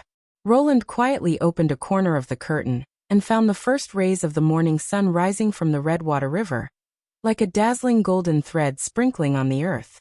You woke up. Turning his head, Anna did not know when she had opened her eyes, but with sleepy eyes, she walked step by step to Roland's side. Yes, I woke up. The other witches. They all arrived safely in Border Town. In fact, you were the only one injured. Really? Roland breathed a sigh of relief. That's really good. Fool. Before he could refute, Anna had already tightly hugged him. Her hands clasped behind his back were so strong that they almost embedded into his flesh. Anna's action woke up the other witches. Your Highness. They stood up in surprise and surrounded him. Lightning was the second to hug Roland, followed by Nana and Maggie. Nightingale hesitated for a moment, then hugged everyone from behind. In this way, everyone hugged each other, unwilling to let go for a long time. Time seemed to freeze at this moment. After breakfast, Roland listened to the details of the incident in the office and finally figured out what happened afterward. The witches worked together to defeat the demon pursuers and allowed Lightning and Maggie to take them back in advance. After he was brought back to the castle to receive treatment from Nana Pine, his broken arm quickly recovered. But because of the severe blood loss, he slept for a whole day, so today was already the 4th day since the departure. All in all, this operation was somewhat careless. He did not expect that the demons would actually be able to discover the sky camouflage hot air balloon more than 10 miles away. According to Sylvie, the giant multi-eyed demon didn't seem to be acting strangely. Its eyeballs were also looking in all directions. However, when she shifted her gaze to the multi-eyed demon, it immediately reacted and turned all its eyeballs towards her.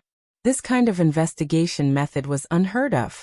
At this distance, apart from Sylvie's eye of truth, even the telescope was a blur. In addition, the top of the minaret was covered by the red mist, so it was even more difficult to see the specific situation of the demons. Correspondingly, it should also be very difficult for the other party to discover him. Having said that, although this trip encountered a major danger, the harvest of information was also extremely rich. The demons were no longer the mysterious and unknown emissaries of hell. They had their own towns and organizations, and like humans, belonged to a higher evolved civilization. Moreover, the other party's air power was not strong, at least in the area behind the snow-capped mountain. Hundreds of demons drilled out from the ground, but in the end only 2 of them rode their mounts to pursue them. This showed that flying was still a rare ability for them. As for whether the mounts were rare or the riders were rare, it was still unknown. But in general, this was good news for Border Town. At least he didn't have to worry about a group of demons bypassing the southern hills and mountains and directly entering the hinterland of the Western Territory to burn, kill, and loot. In addition, the fact that the demons had magic was also an important discovery. According to Nightingale's report, although the pursuing enemies had very little magic, they did indeed form a cyclone, which was very eye-catching in the state of the mist. However, the way they stimulated their magic seemed to be completely different from that of witches. They didn't use their own magic, but relied on some kind of mechanism, such as the glowing stone, to release their power.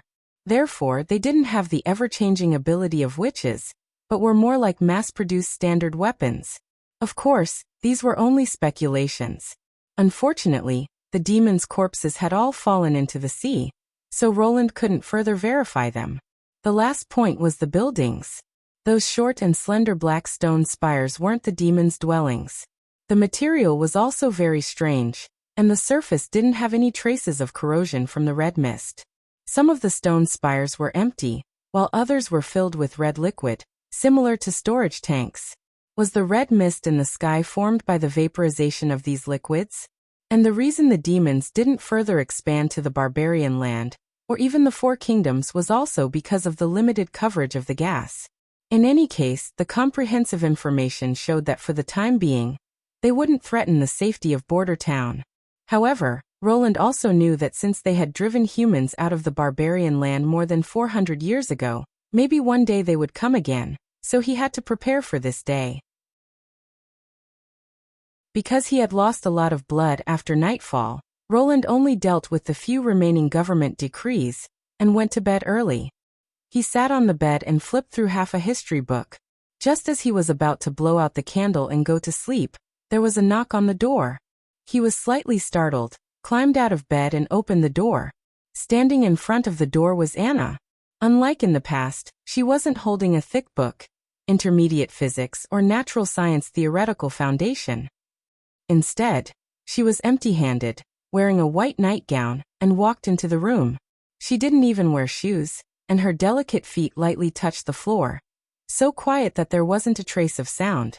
Roland swallowed his saliva. Anna closed the door with a backhand and pulled the bolt. Then she took Roland's hand and walked to the bedside. The girl's hair had just been washed, and under the candlelight, it reflected a faint golden light.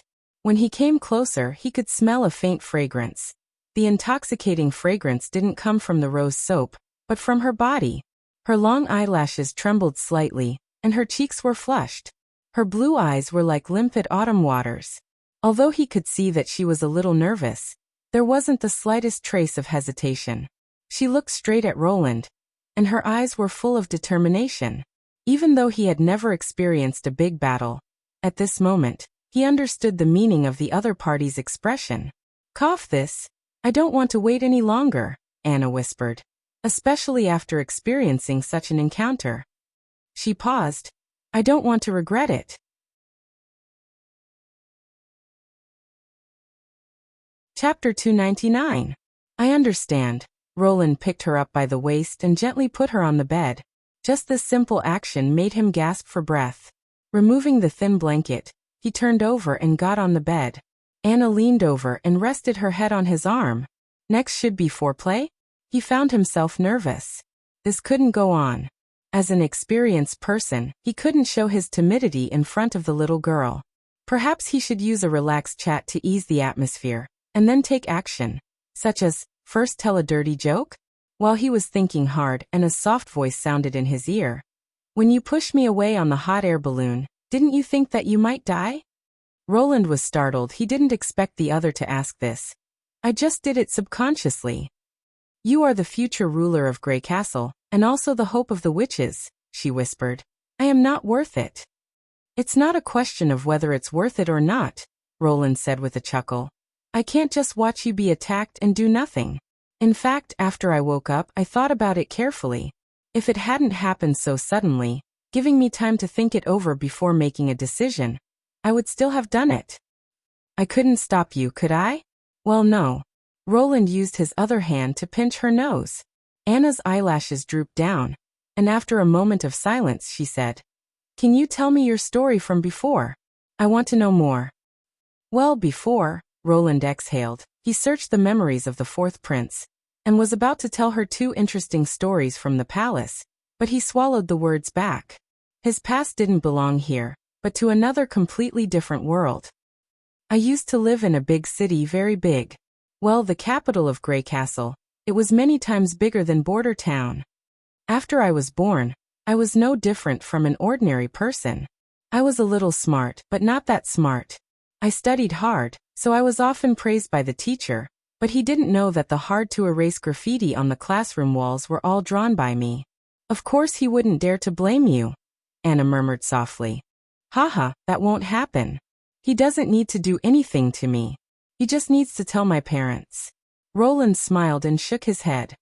"When that time comes, they won't be merciful to me."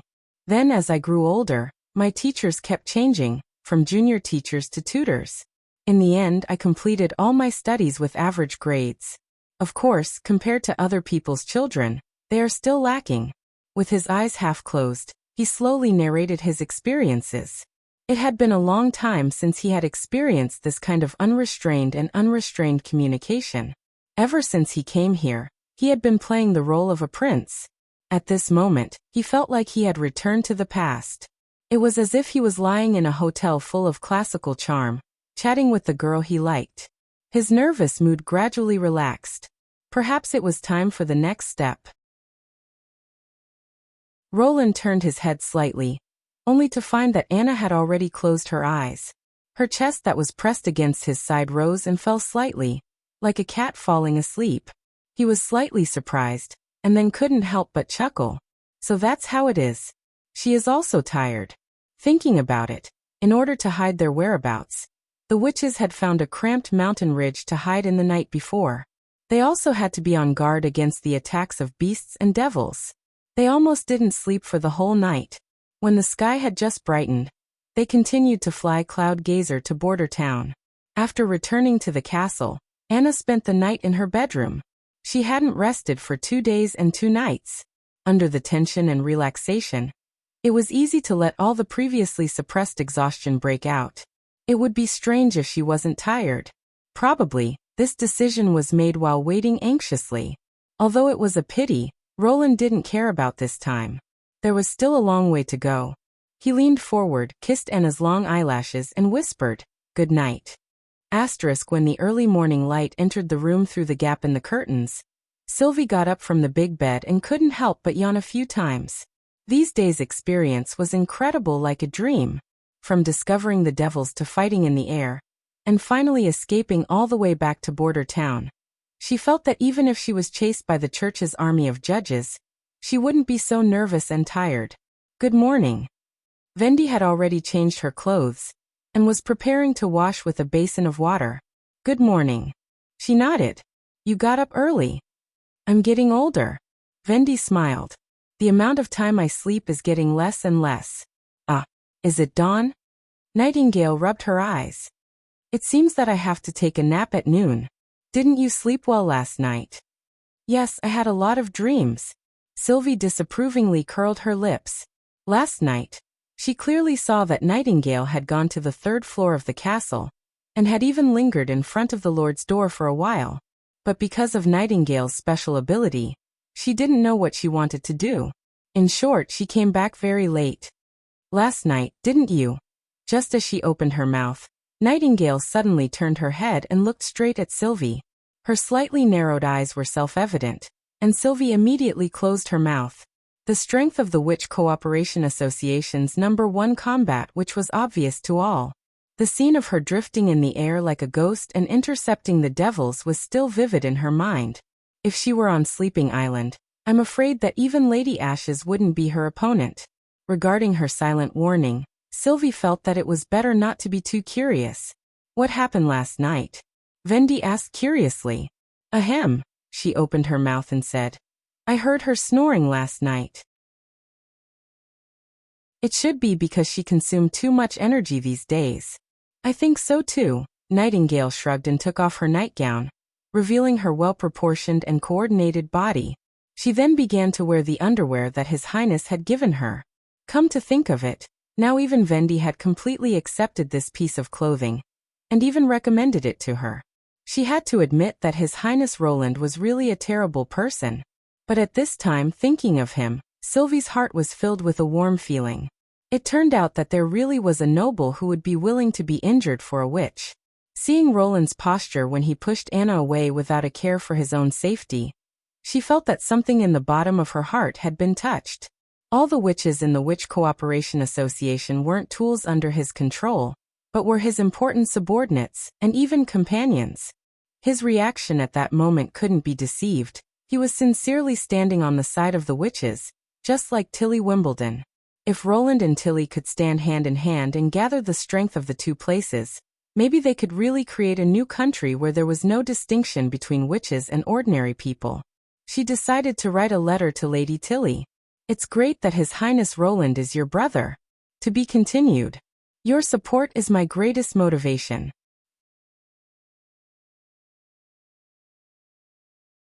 Chapter 300. Grey Castle, King's City, Garden Mansion in the inner city. Today was the scheduled information exchange day. Theo was sitting on a soft chair in the living room, waiting for the arrival of the pigeon and the top hat acrobatic troupe. After the beginning of autumn, the inner city gate was closed earlier than usual, so the secret meeting had to be changed to the afternoon. Hillfox was always the first to arrive at the mansion. He was wearing a blue velvet open-collared coat, light gray tights and moccasins. He even had a white bow tie around his neck, which made him look like an aristocrat. After saluting, he returned the book, History of the Kingdom's Customs, to Theo. The latter took the book and glanced at him with great interest. Have you finished reading? Yes, Hill nodded, then hesitated. Won't you teach me some fighting and swordsmanship, or assassination skills? Why, when the demonic disease broke out, you said that you would train me to be a qualified intelligence officer. He scratched his head. But so far, you have only given me some strange books to read. You mean History of the Kingdom? Theo poured himself a glass of wine and threw 2 ice cubes into it. This is not some strange book. It records the origins, traditions, family emblems, as well as famous local products of the kingdom's aristocracy. As an intelligence collector, you first have to be well informed, so that you can roughly judge whether the information coming from different places has any value. As for swordsmanship and assassination, he smiled. I don't intend to let you infiltrate an organization, or go deep into the enemy's territory to investigate information. That would be dangerous and time-consuming. If you have the time, you might as well spend the golden dragon to directly bribe the informants. But not everyone can be bribed, Hill insisted. As for those organizations that are watertight, It is also very difficult to plant eyes. Without 10 or 20 years of effort, it is impossible to infiltrate them. Theo shook the glass and took a sip of the ice wine. A qualified intelligence officer only needs to do two things: distinguish information and hide themselves. The books I gave you are the basis for distinguishing information. As for the second point, as a member of the acrobatic troupe, you should have more experience than me. For example, your outfit today is very good. Just as Hillfox bowed his head and pondered the meaning of these words, the clown and the others also arrived at the remote residence. Sir, everyone is here. In that case, let's get started. Theo put down his glass and opened his notepad. Who's first? I'll go first, my lord. Rocky Mountain, who was the most muscular among them, was the first to speak. There's a new group of people living in the camp on the outskirts of the eastern district of the kingdom. This news made the guard's eyebrows twitch slightly. He didn't expect that the first piece of information he heard would be bad news. Ever since the kingdom's night regiment had lost more than half of its members, the barracks set up in the outskirts had become the militia's base. All the rats, fugitives, and criminals recruited by Timothy would be stuffed into the East Camp before the expedition. More than a month ago, a group of more than 1,000 militia was sent to the western region, and now there were new people to replenish it? How many? Currently, there are only 200 or 300 people. Most of them seem to be from the northern region. In addition, there are some rats from the Bloodsale Association. However, compared to the first two times, there aren't many rats willing to go. Closely monitor their movements. Every time the camp increases by more than 200 people, report to me. Theo ordered. Yes, my lord. There was only one use for these people, and that was to use them as consumables after taking the pills. Now that the Queen of Clearwater had gone to the north, there was no longer any resistance in the southern region. Timothy would undoubtedly continue to attack His Highness Roland's territory, so he had to send this news back to Border Town as soon as possible. Next, this clown will bring you confidential information. Or should I say a drunken chat, the clown said in an exaggerated tone. I can't verify the authenticity of this news, but since the group of merchants said it with a nose and a face, I'll take it as true. They said that Garcia Wimbledon's Black Sail fleet appeared in the Kingdom of Eternal Winter and launched an attack on the church. As a result, the siege of Wolfshart City collapsed. They are also preparing to take advantage of the time before the beginning of winter to bring some scarce goods to sell. The Queen of Clearwater actually went to the Kingdom of Eternal Winter? Theo was a little surprised, but it didn't matter whether this news was true or not. She had chosen to leave Grey Castle in the north, which was tantamount to giving up the right to fight for the throne. Is that all? Well, I know that this matter is a bit far from Grey Castle. He stuck out his tongue. Next time, I'll ask for more useful information. Ahem. He'll cough twice. My lord, I have a new clue about the task you entrusted me with. Timothy has built a new workshop in the inner city, and has also recruited a lot of clay craftsmen. He has recently purchased a large amount of saltpeter and transported it there. However, the workshop is heavily guarded, so my people are unable to further find out the purpose of the saltpeter. Oh, Theo's spirit was shaken. They really transported the saltpeter to the workshop. Indeed, Hill nodded. I personally followed a carriage that transported the goods. This was extremely valuable information. After staying by His Highness Roland's side for a long time, he naturally knew that the all-conquering gunpowder was an alchemical item, and its main component was saltpeter. Since the saltpeter around King's City had been wantonly purchased, he had noticed this and had arranged for Hillfox to inquire about the whereabouts and purpose of the goods. Now that the other side had transferred the saltpeter from the alchemist's workshop to the workshop, their intention was very obvious. From alchemical experiments to workshop production, it showed that they had already grasped the formula of gunpowder. This piece of information was even more important than the new soldiers in the eastern suburbs camp. Good job, Theo praised. After the secret meeting, everyone left the mansion in batches. Before leaving, Hill suddenly asked, My lord, with what we have done, can we really push Timothy off the throne? Of course, the guard smiled. Didn't you see the letter that His Highness Roland sent through the defeated soldiers? His throne is already on the verge of collapse. In the evening, after returning to the underground trumpeter tavern, Theo saw an unexpected acquaintance, Sean. Like himself, he was also a guard of His Royal Highness the Fourth Prince. After entering the guest room on the second floor, the two exchanged greetings for a moment. Theo closed the curtains and asked in a low voice, "How did you know I was here?" "His Highness gave me a token and told me to find Ms. Marjorie. She knows where you are." Sean took out a sparkling red gem and shook it. "Does he have a new task?" "It's not a task, it's a gift." Sean smiled and walked to the window, opened the curtain a crack and whistled. He saw 3 grayish-brown birds fly into the room, land on the table and chirp at him. After feeding each bird some wheat, they calmed down. It was the first time that Theo had seen such a spiritual bird. "This is a messenger trained by a witch." Sean stroked the bird's neck and explained, "Unlike a carrier pigeon, they can travel back and forth between 2 places on their own, and don't need to be taken away and then released to return to their nest. You only need to say a specific password to the birds, and they will send the message to His Highness. If everything goes well, you only need to wait for a day, and you will receive a reply from His Highness. To be continued. Your support is my greatest motivation."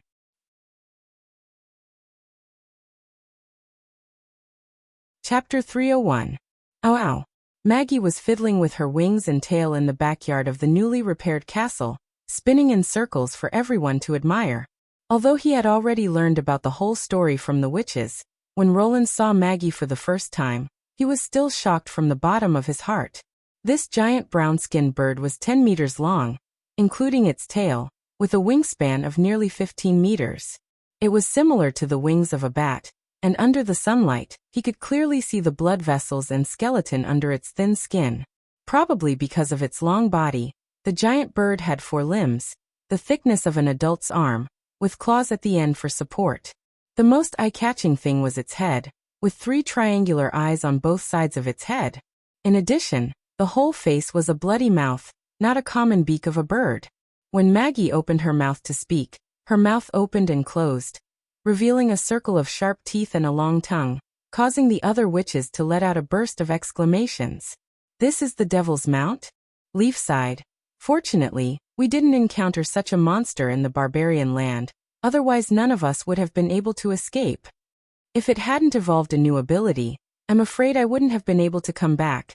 Nightingale touched Maggie's smooth neck and said, "I'll prepare a bag of charcoal grilled fish slices for you every day." "Ow. I know you need to pour more honey on it." The giant bird's tail swung more cheerfully. "Those fish slices were obviously mine." Roland sighed inwardly, taking the food from the kitchen to reward others without permission. "Don't make it sound so dignified." "Then according to the old rules, let's test your new ability." "Okay, ow." After a whole morning of tossing and turning, Roland obtained the detailed abilities of Maggie's version of the strange beast.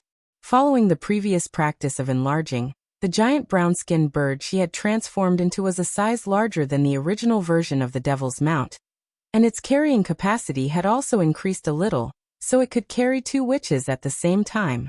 However, when fully loaded, it could only maintain a flight speed of about 80 kilometers per hour, which was much slower than lightning. However, the advantage of Maggie was that it could last longer. When lightning flew with heavy objects, she would not only decrease her altitude, but also consume more magic power. As for the giant bird, as long as the transformation was completed, whether it was flying high or low, or carrying 1 or 2 people on its back, the consumption of magic power would be extremely slow. The only thing to consider was its own physical strength. Now the amount of magic power Maggie could hold in her body had greatly increased. She had jumped from the bottom of the Witch Union to the middle of the pack. She could change her body 7 or 8 times a day. In addition, Roland also confirmed his previous speculation through Maggie. The evolution of a witch depended on the understanding of their own abilities. Whether this understanding was mastered through learning or a sudden epiphany, it could lead to changes in their abilities. This also meant that there was a possibility for witches to evolve naturally. As long as they had enough time, there would always be 1 or 2 lucky witches among them. Compared to the original ability, the evolved ability was like the difference between heaven and earth. and even had the effect of turning something rotten into something magical. Was this the reason why the church suppressed the wild witches? After lunch, the Lord's Castle district ushered in a big event. After nearly 4 months of construction and renovation, the witches' building was finally ready for use. Looking at the 3-story residential building with less than 50 suites, Roland could not help but sigh. In his previous life, such a building would at most be considered a self-built building in the countryside, but here, it was already the highest level of construction in the mainland kingdom, not because of its size, but because of its technology. It was the first brick and concrete building to use bamboo-reinforced concrete beams and columns. He remembered that when Carr had poured the first concrete column, he had said to Roland with mixed feelings, "Cement can also be used in this way. When mixed with pebbles, it can be molded into any shape and form any part of the house. Your Highness, I think it won't be long before stone masonry completely disappears from masonry." In addition to the beams and columns, the floors of the witches' building were all made of prefabricated cement slabs. Looking at the cement slabs with round holes in the middle, Roland felt as if he had returned to his childhood. This kind of ancient building material had only been seen in the 80s. By the time he was 10, it had been completely replaced by cast-in-place concrete slabs, completely abandoned by the times. But in Border Town, this backward prefabricated board had once again been reborn. The witches' building was located on the left side of the castle, forming an L shape with the castle. The open space between the two buildings was the expanded garden, which was 3 or 4 times larger than before. It was enough for Leaf to improve a variety of crops and fruits. Evelyn, who had moved into her new house, felt a little uneasy. She had been in Border Town for a month, but besides tasting wine for His Highness, she hadn't done anything else. In the last exam, she was also at the bottom of the witches, only getting 5 points. Although Teacher Scroll didn't publicly announce the results, but this kind of thing could be guessed as long as one inquired about it in private. Even Honey, who talked to the birds all day long, got 7 points. She suddenly felt that she was no different from a fool. Even so, His Highness didn't treat her any differently. From time to time he would find her to talk about the local specialties of the wine, and also taste the new hot white wine. At the end of last month, she had received a golden dragon as a salary. This made her even more uneasy. Compared to the other 4 witches, she felt as if she was a freeloader. Next to the living room, there is a special kitchen for cooking, and there is also a strange little room painted white. "Come and see." Candle opened the bedroom door and said excitedly. Evelyn answered weakly. "What's wrong? Are you uncomfortable?" Candle was startled, squatting down to cover her forehead. "It's not hot." Then she laughed. "Are you unwilling to sleep in the same bed as the Sisters of the Witch Cooperation Association?" Evelyn was silent for a moment, then whispered. "We have been here for more than a month, right?" "Almost. Lotus is responsible for the construction of the new city wall, which will soon be completed. Honey has trained a lot of flying messengers for His Highness, and Sylvie has accompanied His Highness to investigate those terrible monsters," she said in frustration. "Only I still have nothing to do. I haven't even arranged the usual training content, and my assessment results are the worst. I really don't know why His Highness chose me here." "Well," Candle thought for a moment, "why don't you ask him yourself?" "Ah, His Royal Highness Roland is Lady Tilly's brother, and as you can see, he really treats the witches with sincerity. Even Sylvie, who usually keeps her distance from Roland and beware of the prince, has changed her tone. Yesterday she couldn't help but praise him." Candle shrugged. "If you ask His Highness face to face, he can't possibly eat you, right?" "Really?" What she said seemed to be reasonable. Evelyn thought for a moment, and in order to not be bothered by this torment, she decided to do as Candle said. To be continued. Your support is my greatest motivation.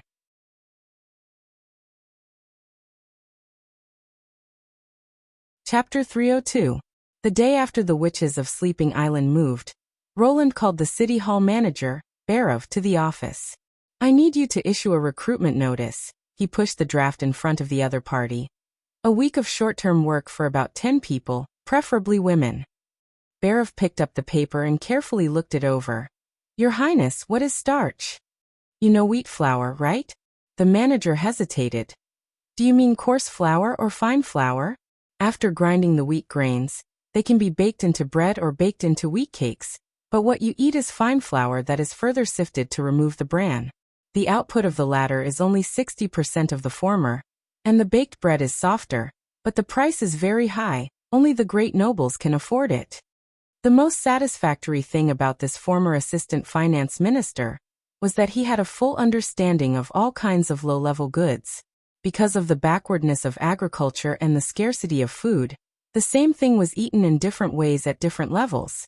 For example, the most common wheat, the commoners ate it directly by peeling the wheat grains and cooking them into porridge, which maximized the use of food. However, some residual wheat husks and gravel would also be cooked into the pot, which often caused a crunching sound. The lesser nobles were more particular. They would order people to sift the wheat grains and remove the gravel, grind them into coarse flour, and bake them into bread and pancakes before enjoying them. Further up the hierarchy were the wealthy nobles, and for these people, food was no longer simply a tool to fill their stomachs, but a means to pursue delicious enjoyment. The kitchen would further sift the wheat flour, remove the bran, and obtain a snow-white fine flour. The baked bread would be cream-colored, and not only would it have a delicate texture, it would also taste much sweeter. Starch is made from the fine wheat flour, which is further purified and processed. Roland spread out his hands. When you recruit people, I will send someone to tell them the specific process. Continue to process. Barov could not help but stare. How much wheat will be used?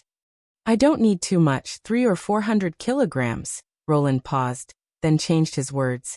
A basket as big as my table will be enough. He nodded and asked, why do you want as many women as possible? Because they are more meticulous in their work. Moreover, I want to see more women go to work, rather than idle at home. Roland suddenly thought of something. At present, the universal education carried out in border towns seems to be progressing faster in the girls' class. Although the main person in charge of the Ministry of Education is Lady Scroll, the situation is indeed like this. Apart from taking care of the children and housework, there isn't much they can do, so most of their time is spent on learning how to read. If that's the case, I request that after the next round of assessment, the city hall you're in charge of must recruit a batch of female apprentices and gradually increase the proportion of female positions, Roland ordered. Your Royal Highness, there is no precedent for this, Barov frowned. If we only talk about meticulousness, my apprentice is not worse than any woman. If there is no precedent, then create one, Roland said bluntly. This is also the simplest and fastest way to increase the labor force without increasing the total population. If all the women can take up the task of building the town, my available manpower will double. What you have to do is to guide people to change their minds. As long as the pay is attractive, I think they will come forward one by one.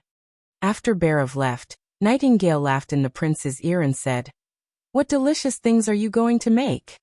Starch, no, it's not for eating. Roland took a sip of tea. Although in the process of processing, you can indeed get a good ingredient. He soaked the fine wheat flour in water, then kneaded and scrubbed it until the water completely turned white, then changed the basin of water and continued. The last remaining sticky substance was the gluten, which could be used to fry or stir-fry. It had a soft and elastic texture. After it was out of the pot, it would be smeared with honey or sprinkled with spices, and it would be delicious. But Roland's focus wasn't on the food. After the milky white water was sifted and left to rest, the precipitated starch was also the main material for making explosives. Under the conditions that nitroglycerin had not yet been tested, and there was no way to talk about tea. Nitrostarch became the easiest high explosive to make, and the manufacturing process was exactly the same as nitrocotton. The finished product had low sensitivity, and could not be ignited by open fire, so it needed to be detonated by a detonator. Its power was higher than tea, and it was widely used as a substitute for the former during the 2 world wars. With high-purity starch, those alchemy apprentices who were familiar with the nitrocotton manufacturing process would surely be able to quickly produce a batch of nitrostarch. After lunch, Roland was planning to go back to his room to take a nap, when suddenly there was a knock on the office door. Usually at this time, it was Anna who came to find him. His heart thumped twice. Was it because he was too tired last time and fell asleep directly, so this time he decided to pick noon? Come in. The door was pushed open with a squeak, and Roland was startled. It turned out to be Evelyn standing outside. This is a little different from what I thought." He coughed twice and showed a kind smile. "What's the matter?" She went to the table and bowed her head, looking a little nervous. "Your Highness, I want to ask you a question. Is it a cliché again?" But in the spirit of treating comrades as warm as the spring breeze, he smiled and said, "What question you can ask? Why did you choose me to come to Border Town?" Roland was slightly stunned. Could it be that she thought the wine was bad? "My ability is neither as good as Sylvie's, nor as practical as Lotus and Honey's," she whispered. "If it's just wine tasting, the monthly salary of one golden dragon is enough to hire a professional winemaker from the king's city." "What do you think of the wine?" "At first I think it's too hot, but as I slowly drink it, I can accept it. As for those mixed with ice, juice, and sugar water, the taste is richer. But this is just my personal opinion," Evelyn replied cautiously. "My family's tavern only sells cheap wine and watered ale, so I don't know the inclination of the nobles." It turns out that she's not suspecting that there's a problem with the wine. The prince quietly breathed a sigh of relief. He got up and opened the bookcase, took out a jar of ale from the top and placed it in front of Evelyn. "Can you turn this jar of ale into the white wine I brewed?" "I think it should be no problem." She held out her hands and held the jar. And soon the dim yellow wine inside began to change. With the emergence of bubbles, the ale became more and more clear, and finally became as transparent as plain water, but Roland could already smell the rich aroma of the wine. He couldn't wait to dip his finger into the wine and put it in his mouth. It was bitter and hot at the same time. This was the taste of high alcohol. Roland couldn't help but laugh. "This is why I chose you."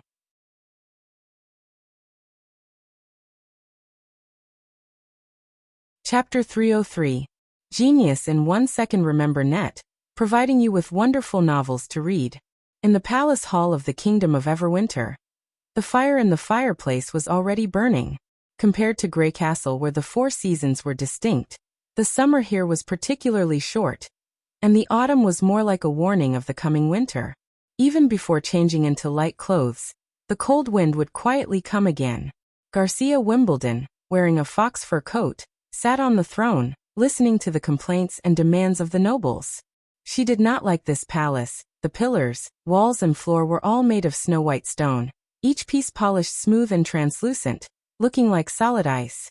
Although 2 layers of velvet cushions were added to the seat, she could still feel the biting cold of the cold iron chair.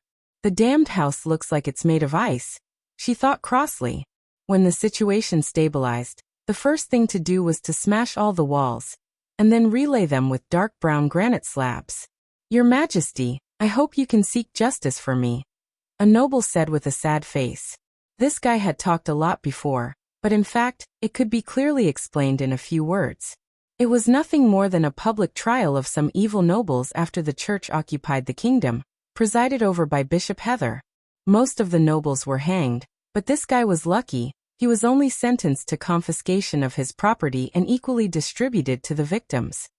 "I can understand your request. Private property cannot be plundered," Garcia pondered for a moment, then slowly said, "but the specific amount is difficult to define.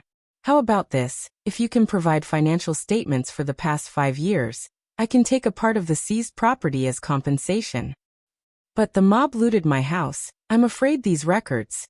"Then I can only according to the published notice, according to the standard of the title of nobility," Garcia interrupted. "Look around you. They are all nobles who have been looted. If I give you more, the others will get less. What do you think?" "That's right. Who knows if the number you reported is true or not?" "Why are you still so long-winded, Sir Halon? Those golden dragon don't belong to you. It's good enough that you have a share. Look at your accomplices. They can only go to the divine kingdom to ask for compensation." Seeing that the surrounding nobles were glaring at him, he had no choice but to bow and salute timidly. "Then we'll distribute them according to your standard." "Thank you for your kindness, Your Majesty." "Very good." Garcia smiled. "Next." "Greetings, Your Majesty." A white-haired old man walked out of the crowd and put his hand on his chest respectfully. The silver heron emblem on his chest was shining brightly. Marquis Board, I remember that your territory was not attacked by the church's thugs. Yes, he nodded. It's not that they don't want to, but they can't. The snow ridge is easy to defend and hard to attack. My knight blocked the thugs' invasion. However, my son wasn't so lucky. On the day of the riot, he was on duty in the palace. In order to protect the former queen, not only was he killed by the believers, but his corpse was also hung on the city gate. It was only when you arrived at the kingdom of Everwinter that he was freed from his humiliation. What a tragic story.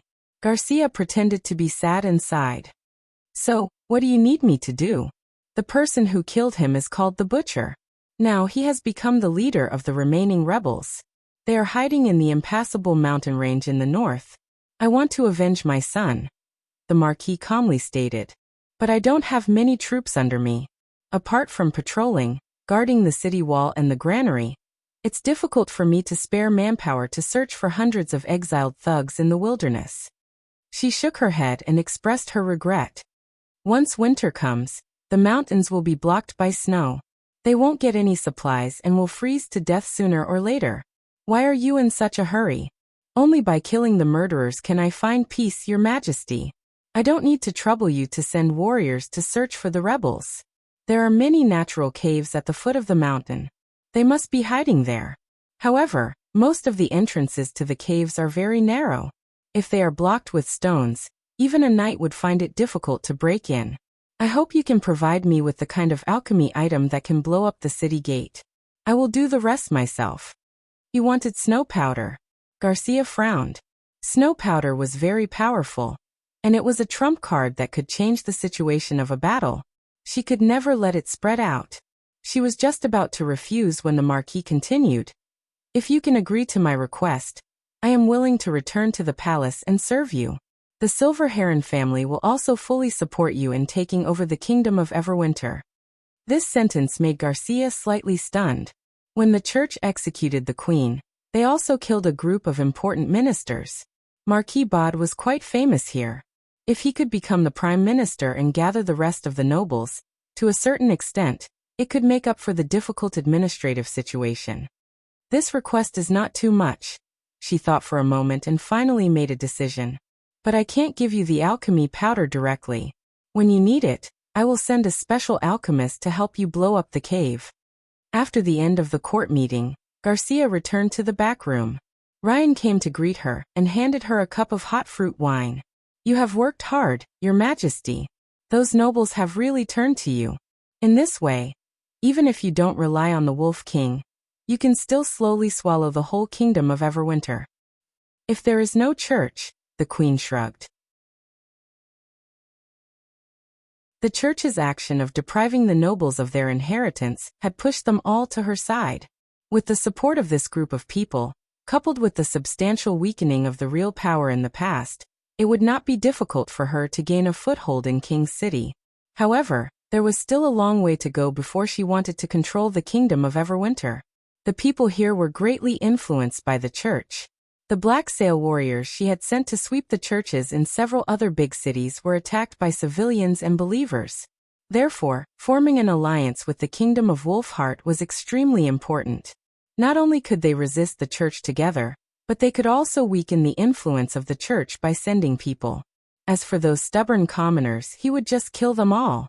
That's right, the Wolf King just sent a messenger to deliver a letter to you. Ryan took out an envelope from his bosom. Because you were dealing with government affairs at the time, I did not want to disturb you. Garcia opened the envelope, took out the letter and opened it. Her expression became dignified. Is it bad news? The church has once again sent troops, she said in a low voice. They are setting off by land towards the Wolfheart city, and have already broken through several temporary lines of defense. What? Ryan couldn't believe it. The months of the demons is coming. Do they intend to ignore the new holy city? Garcia sat back at her desk, frowning in thought. The church would never let this matter go, but she didn't expect that the other side would come so soon. If she had waited until next spring to start the war, she would have been much more prepared. The enemy clearly didn't want to give her a chance to breathe. If she just sat back and ignored the Wolf King's request for help, once the kingdom of Wolfheart was destroyed, she wouldn't be able to hold on for long. However, this was also an opportunity. If she could exhaust the church's army to death in the Wolfheart city, when the demonic beasts invaded Hermes, the enemy would face a disaster of destruction. Perhaps they would send more God's punishment army, but she also had a powerful weapon like snow powder, coupled with the difficult-to-extinguish Styx River Blackwater, the demonic fire powder, as well as the towering walls of the Wolfheart city. She would certainly be able to consume a lot of the enemy's strength. Thinking until here, Garcia opened her mouth. "Pass my order. Let the Black Sail warriors prepare for battle. This year we will spend the winter in the Wolfheart city." "Yes, your support is my greatest motivation."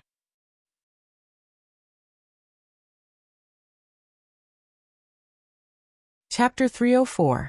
After nearly a week of assembly and testing, Roland and Anna together completed the development of the contact fuse for the bomb. Compared to the fuse for artillery shells, it did not need to withstand high temperature and pressure, nor did it have the high G overload when it left the chamber, so its structure was exceptionally simple. But even with such a thing made of a firing pin and a spring, the two of them still tested it many times before they succeeded. The main problem was that no one knew how much elasticity the spring needed in order to not misfire when it was accidentally dropped. And when it was thrown normally, they also had to ensure that the firing pin could steadily trigger the primer. He and Anna could only test it little by changing the thickness and hardness of the spring. Fortunately, the latter and Wuxia had done a lot of work in advance, so Roland could use more and more high-quality materials. The last to pass the test was alloy 1365, which had high hardness and low toughness, so even if the bomb fell from a height of 1 meter, it would not be compressed to the bottom. After choosing a suitable spring, the rest came naturally. Even if Roland had never seen a real fuse, he could still design one based on its working principle. It was definitely backward, but for a stupid, black and thick bomb it was enough. The finished version of the contact fuse was like a cylinder, 12 centimeters long and about 5 centimeters in diameter, with a screw thread at the bottom, which could be screwed into the hole at the top of the bomb. Its interior was a convex groove, and the firing pin was similar, so it could be inserted into the groove. Under normal conditions, its upper part was pushed against the groove by the spring, and the firing pin fell into the groove, exactly 1 finger's distance from the primer. To be safe, Roland also made a hole in the head of the firing pin, and used a bolt to fix it on the cartridge case. Before throwing the bomb, the iron rod had to be pulled out first, so that the firing pin could move up and down. The simulation test was carried out on a sunny afternoon. Because this bomb, after being filled with gravel and black gunpowder, was already close to the weight of 5 Nightingale, Roland did not board the hot air balloon, but instead watched it from a telescope 300 meters away from the dropping site. In addition to him, the First Army's Commander Iron Axe and Chief Knight Carter Lannis were also watching the test. "Are you planning to use a hot air balloon to throw a giant bag of explosives into the palace?" After listening to Roland's battle plan, Carter could not believe his ears. Launching an attack from an altitude of 2,000 meters, ignoring the city wall and the garrison forces, this completely subverted his previous combat philosophy. Of course, during this year in Border Town, he had already been subverted many times. As long as it's properly controlled, it's not impossible to achieve, Roland nodded. Timothy is currently recruiting new militias. If we can't stop him, the Western Territory will inevitably be attacked by Yao army. Even if we win, it won't bring us the slightest benefit.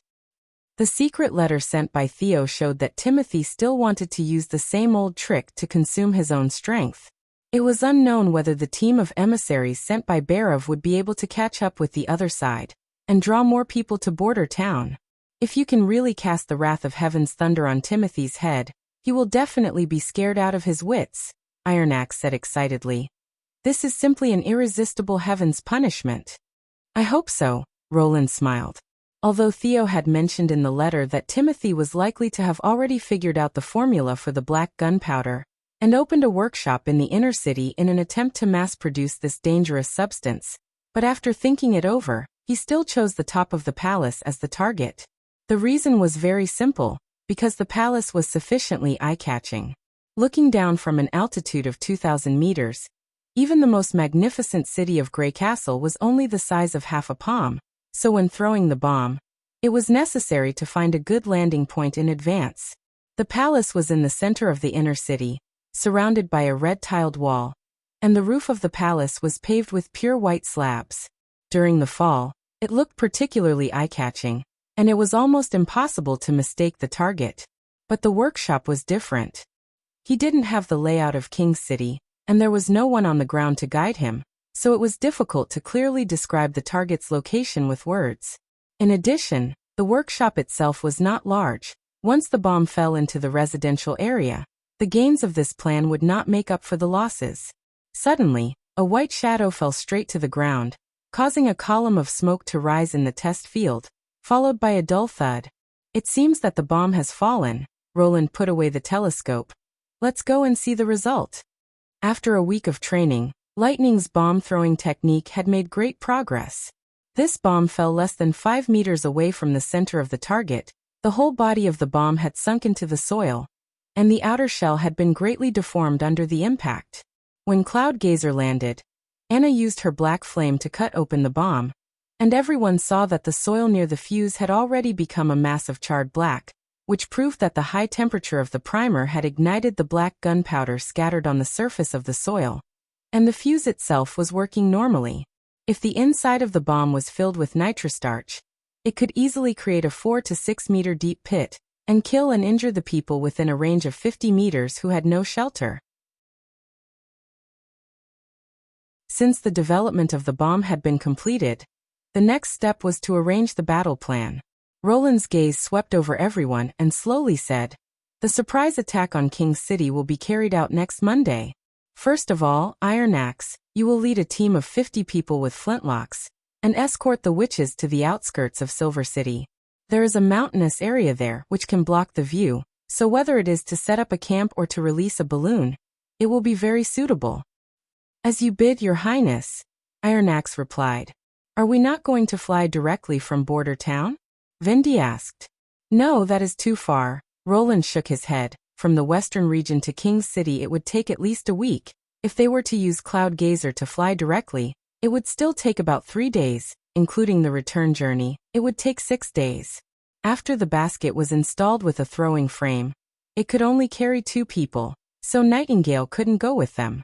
Among the 4 witches, except for Anna, none of them had the ability to fight, so spending 6 nights in the wilderness was too risky. He really couldn't rest assured. If you set off from Silver City, you will only need 1 day to complete the bombing, and return before the sun sets. Next is the witches. This time the mission members are Anna, Vendi, Lightning, Maggie, Nightingale, and Sylvie. The latter 2 are responsible for monitoring the situation around the camp. The attack process will be carried out by the first 4 according to the training methods, especially Lightning. He looked at the little girl. "Whether we can succeed or not depends on you." "Leave it to me," the latter said, patting her chest. "Then the last thing I want to say is pay attention to your safety," Roland said word by word. "I will wait for your return in Border Town."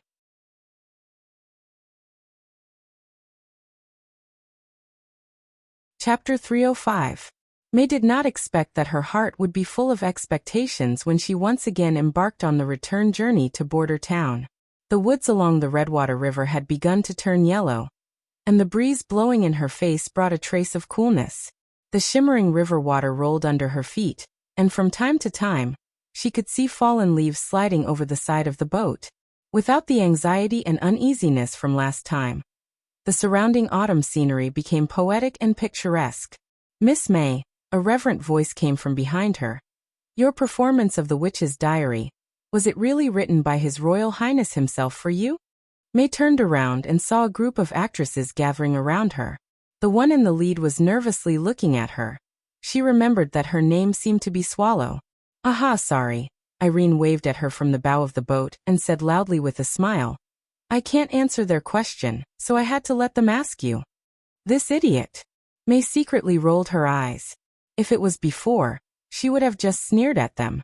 Probably because she had been with Irene for a long time, her patience had unexpectedly grown.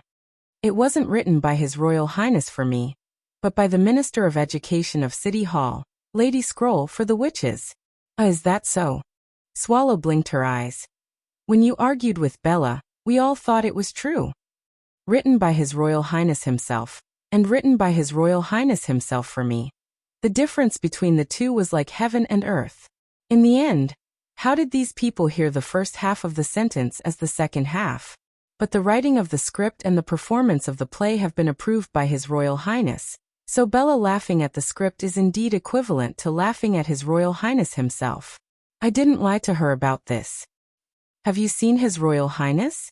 I heard that he has the signature long gray hair of the royal family, and that he is extraordinarily handsome. Is that true?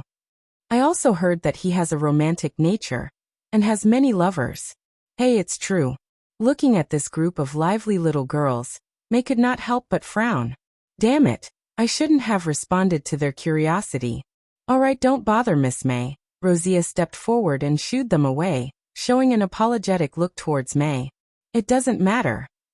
She shrugged and continued to enjoy the scenery along the coast. After all, I brought this trouble upon myself. I don't understand, Rosia said, scratching her head. Why did you take them with you when you left? Out of 35 of them, only 2 of them have ever gone on stage, while the other 26 haven't even finished all of their drama classes. According to what you said before, they can't even be considered as fledglings. They are still in their eggshells and haven't hatched yet. Even if the Lord doesn't have high requirements for drama, I'm afraid it will still be difficult for His Royal Highness to accept them. If you want to take revenge on Bella, you should also rope in the experienced supporting actors. I don't plan on having all of them act. Ah, the other party was stunned. They can all understand the script, right? May smiled. Although they are still a long way from performing on stage, they can at least read and write. Haven't you noticed that His Royal Highness is currently in need of such talents? She paused for a moment. Do you think that His Royal Highness Roland Wimbledon really wants us to perform because of his love for drama? If it's Lord Perrault, then the answer must be yes. Before he took over Longsong's stronghold, he already had the habit of visiting the theater once a week. But for His Royal Highness Roland, except for the first performance of the new play, he won't appear in the town square. Therefore, his promotion of drama is not because of his own preferences, but because he intends to use drama to promote his views to the public. May continued. Compared to the initial emphasis on resistance to oppression and that witches are not evil, the new script Dawn and the new city have moved closer to the goal of recruiting people and making a fortune through hard work. I'm just following his wishes and doing my best. So that's how it is. I never thought about this, Rosia said, speechless. Pondering over a script, in addition to thinking about the role, you also have to try your best to understand the meaning of the whole story. This is also the quality that an excellent actor must have. Yes, thank you for your guidance, she bowed and said. Don't worry, May raised the corner of her mouth. If you don't want to act, you can also find a good job in border town. Maybe you can even enter the city hall and become an administrative officer. After all, His Royal Highness doesn't care about identity, nor does he care about family background. This road is much easier than being an actor. After the ship arrived in border town, May saw Phil and Eltek standing at the dock to welcome them. Of course, he came for Irene. Seeing the girl rushing into his arms, she sighed softly. Isn't that man the light of dawn? So he wasn't sentenced to exile by His Royal Highness. The first knight of the Western region, that's great, Swallow said enviously. I thought he would be with the star of the theater. What nonsense are you talking about? May's cold voice made everyone immediately shut up. Quickly take your luggage and get off the ship. Gate and Rosia will take you to the city hall to register your identity. As for the rest, just listen to their arrangements. Yes, everyone replied respectfully. Walking down the dock, Philin came over with his wife and greeted her with a hand on his chest. Miss May, Irene just told me about the conflict in the theater. Thank you for taking care of her. You don't have to thank me, May said disapprovingly. They seem to be looking for trouble with her, but in fact, they came for me. Even so, I still want to thank you, the knight laughed heartily. If it weren't for you, she would have cried on the spot. After the two left, May curled her lips, carried her luggage alone, and walked to the residential area. Although she had let go of this feeling, seeing this scene still made her feel a little emotional. Moreover, the familiar figure did not appear, but in the letter he vowed to give her a surprise. Well, after all, he is an important person around His Royal Highness, and it is impossible for him to act as he pleased like the light of dawn. Back home, May put down her luggage, and a long-lost sense of relaxation came over her. She took a long breath, took out the white wine from the cupboard, and was about to drink a cup, when someone knocked on the door. Opening the door, she saw Carter Lannis standing outside. "I didn't expect you to arrive half an hour early," he wiped the sweat from his forehead. "I heard that the ship from Longsong Stronghold had arrived, so I rushed over from the barracks." She did not know why, although she did not see him at the dock, and obviously did not receive her. Seeing his appearance made May's mood instantly happy. "Do you want to have a drink?" "No, I have a task in the afternoon." Carter waved his hand. "Well," she nodded, "His Royal Highness's task is more important. I came to give you a gift." The Chief Knight took out a small white wooden box from his pocket and handed it to her. "Is this the latest product from the convenience market?" May curiously took the wooden box, opened the lid, and saw a yellow ring quietly standing at the bottom of the box. The top of the ring was inlaid with a bright transparent gem, reflecting the autumn sunlight through the window with a colorful light. There was no doubt that this ring was very expensive, and was unlikely to be sold in the convenience market. Moreover, a noble giving a ring meant that she could not help but cover her mouth.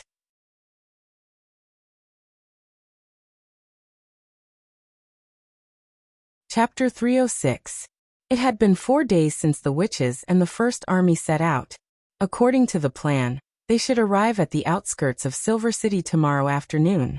After being equipped with Honey's flying messenger, Roland received letters from the team every day, from Iron Axe, Anna, and Nightingale. Although it wasn't as fast as a mobile phone, it was basically similar to a wireless telegraph. If there were several times more flying messengers on this route, and there were birds flying back and forth between the two places at all times, they might be able to simulate the effect of a text message chat. In the absence of Nightingale, the Chief Knight took over the important task of guarding the castle. But what puzzled Roland was that these days, Carter always had a cheerful appearance, as if he had encountered something particularly happy. Was it really so happy to be back to his job and be responsible for the personal guard? He shook his head and focused his attention on the report of the Minister of Construction, Car Van Bate. With the help of the Sleeping Island Witches, the construction project in Border Town had progressed at a rapid pace in the past month. First of all, the steel bridge over the Redwater River was successfully completed. Compared to the traditional stone bridge and wooden bridge, the steel bridge body could be made in advance, and then hoisted as a whole. In addition, Lotus had raised 2 floating islands in the river, which further simplified the difficulty of its construction, so that the main bridge construction period was shortened to an astonishing 1 month. Although in the eyes of future generations, it was short and narrow, the structure was too simple, the load was extremely low, and it was a pure waste of materials, but in this era it could already be regarded as a magnificent super bridge, with a total length of more than 100 meters, and the bridge deck was flat enough for 2 carriages to pass side by side, and the lower part could also accommodate the passage of inland river sailboats, no matter which point it was not possible for the heavy stone bridge to achieve. Secondly, Lotus's new city wall had also been completed. This wall made of pure mud had increased the area of the town by more than 2 times. If the city was to be built in the future, the original town would become a veritable inner city. However, Roland was more inclined to the idea of 1 or 2 rings. Perhaps one day in the future, this place could also be expanded into a giant city with 7 rings, officially crowned as the imperial capital. Finally, there was the construction of the Kingdom Main Road. Some of the mountain feet that extended down the impassable mountain range were leveled by the Lotus, allowing the road to go straight through, greatly reducing the total construction period. "Your Highness, what's the next step of the construction plan that you've arranged for Lotus?" Carr asked after reporting the progress of the various projects. It could be seen that he was full of envy for her ability to transform the terrain. He almost asked her to be included in the Ministry of Construction and appointed as the deputy minister. Roland was also thinking about this problem. He still had 3 major renovation projects waiting to be implemented. The first was the estuary project, to find a low gap in the mountain area at the southern end, and then settle it into a road that could go in and out of the shoal. This could only be achieved by relying on Lotus's ability. Once the transformation was completed, the western region would have a harbor facing the sea. The second was residential expansion. Although the city hall had invested a lot of manpower and financial resources to speed up the construction of residential areas, there might still be nearly 3,000 people who would not be able to live in warm brick houses during winter. The current wooden sheds and simple dwellings were simply unable to meet the needs of keeping out the cold. Therefore, he needed a batch of cave houses with thick walls and fireplaces to solve this problem. The last point was the construction of a dock. If he wanted to produce shallow water heavy gunboats, he must first lay out a spacious dock, and at the same time, it must not affect the passage of the Redwater River.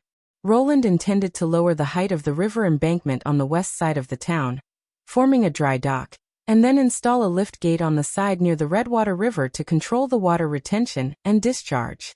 The scale of the project was huge, and he also had to rely on Lotus's ability to complete it. After considering for a moment, he finally decided to put the residential expansion as the first priority. Since he had brought the refugees from the eastern region to Border Town, he had to be responsible for their food, clothing, housing, and transportation. If they froze or starved to death, not only would it be a loss for the western region, but it would also reduce their sense of belonging. So where should this temporary residence be built? Carr then asked. It will be built in the current slum area. Roland glanced at the map and said, it will be far from the city wall's defensive line, and it will be sheltered from the wind by the impassable mountain range. After the Minister of Construction left, he was just about to lean back in his chair and take a nap, when Kyle Sichi came to find him. Your Royal Highness, I have successfully developed the large-scale acid production method you requested. This sentence immediately dispelled Roland's tiredness. He was pleasantly surprised and stood up from the table. Really? Quickly take me to see it. The group arrived at the laboratory on the bank of the Redwater River, and saw that next to the 5th laboratory there were several grayish-white jars and a furnace. Each jar was about the height of 2 people, and the top was connected to a pipe. The neat and smooth shape was obviously cut by Anna. Salute to you, Your Royal Highness. A seemingly very young man bowed to Roland. You are Chavez, right? Although he had already known that Kyle had dug out a group of alchemy apprentices from Redwater City, and had even roped in an outstanding alchemist, today was the first time he had seen his appearance. You unexpectedly remember my name, Chavez said in surprise. Mr. Kyle has mentioned you many times. Roland patted his shoulder to show encouragement. Do a good job. Then he looked at the chief alchemist. How does this thing produce acid? Kyle stroked his beard and laughed.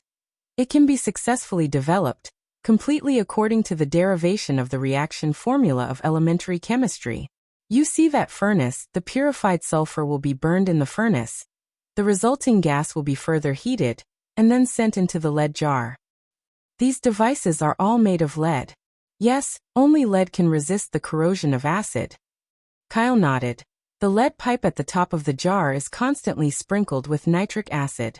Under the hot sulfur dioxide gas, the nitric acid is heated and decomposed into nitrogen oxide, and finally mixed with water and sulfur dioxide to form a sulfuric acid solution, which flows out of the hole at the bottom. The ingenuity of this reaction lies in the fact that the nitrogen oxide only plays the role of transferring oxygen, and does not consume itself, so the amount of nitric acid used is not large.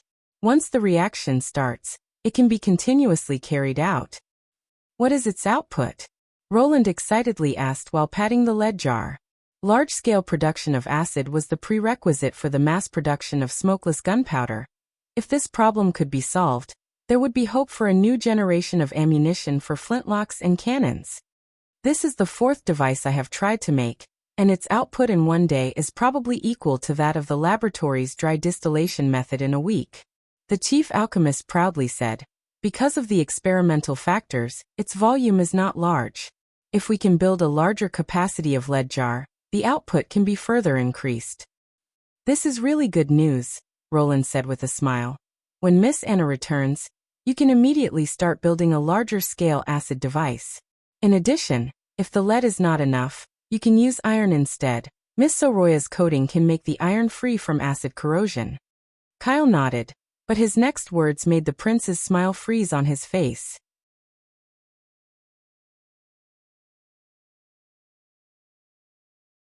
Chapter 307. Scroll stood behind His Highness Roland, quietly watching him write the manuscript. The autumn sun shone through the window behind her, making her feel as if her whole body was bathed in warmth. In addition to electronic gains and losses, what else is there? I'm waiting online, it's urgent. From time to time, the prince would write on the paper, and then he would hold his forehead in contemplation, and would also say some incomprehensible nonsense. At first, Scroll was still somewhat worried about his physical condition, but later she found out that this was just His Highness's normal state when he was recalling knowledge. But today's symptoms were more serious than ever. Unfortunately, she couldn't help him. Scroll sighed. Among the witches, perhaps only Anna could help him in this aspect. She had already memorized the contents of the previous few pages written by His Highness, but it was just memorization, nothing more. This knowledge was much more profound than the mathematics and natural principles of the past. Just reading it once was enough to make people dizzy. It was no wonder that His Highness would be so embarrassed. How about we stop here for today? Scroll couldn't help but say. Roland gave up and put down the pen, leaned back on the chair and took a deep breath. I really envy your photographic memory. If I could be like you, why would I be afraid of exams? I would have long been admitted to a famous school and reached the peak of life.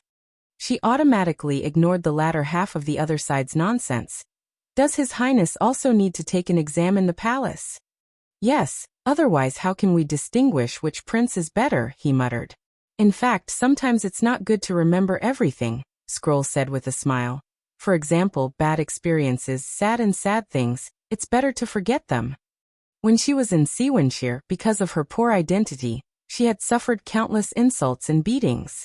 Until now, she still clearly remembered the place where she was hit, the perpetrator's twisted face to vent his anger, and the pain caused by every punch and kick. It wasn't until she was sheltered by the old captain with a broken leg that her life became slightly better. In fact, in a place like the slums, there were people who died every day because of internal robberies and fights, and it was no less than those who died of cold or hunger. For a long time, she had been extremely disgusted with herself. Why all the suffering was still vivid in her mind? Because the scene in the memory was too clear. Every nightmare in the middle of the night was almost repeating the unbearable past. Later, on the day of her adulthood, she awakened the branch ability Book of Magic. Only then did she realize that her extraordinary memory came from her identity as a witch. Roland probably guessed what she was thinking and smiled apologetically. You're right.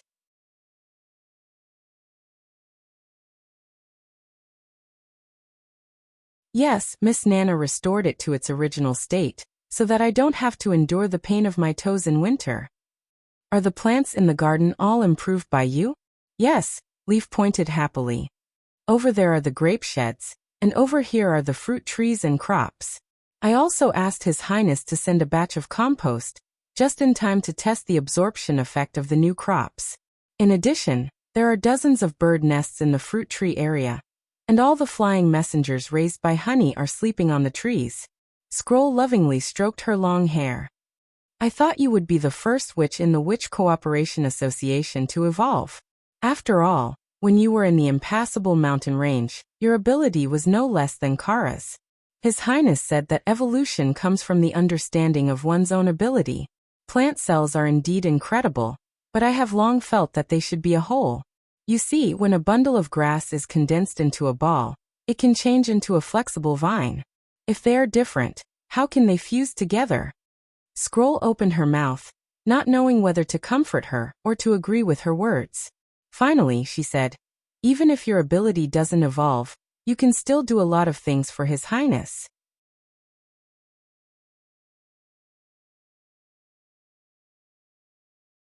Chapter 308. Reeks.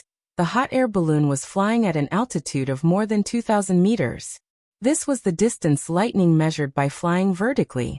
As long as she raised her head, she could see the clouds close at hand, like a ball of loose cotton.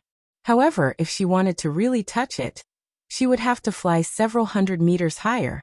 The whole hot air balloon was painted with alternating blue and white patches, and from a distance, it looked exactly the same as the sky. She had also put on camouflage clothes, and even the east wind number 1 was the same. According to His Highness's request, this surprise attack must be sudden and covert, so the First Army had not yet arrived at Silver City's pier when they disembarked and walked to the back of the nearby mountain. Under the supervision of Sylvie, the team's route avoided all eyes, and from beginning to end did not attract anyone's attention. After the camp was set up, the Cloud Gazer slowly lifted off the next day and began to carry out the dropping mission. Counting the time spent on the road for a week, today was the beginning of the autumn. The white shadow flying in front of the hot air balloon was Maggie. Because it was inconvenient to observe from the basket, she took on the task of guiding and scouting.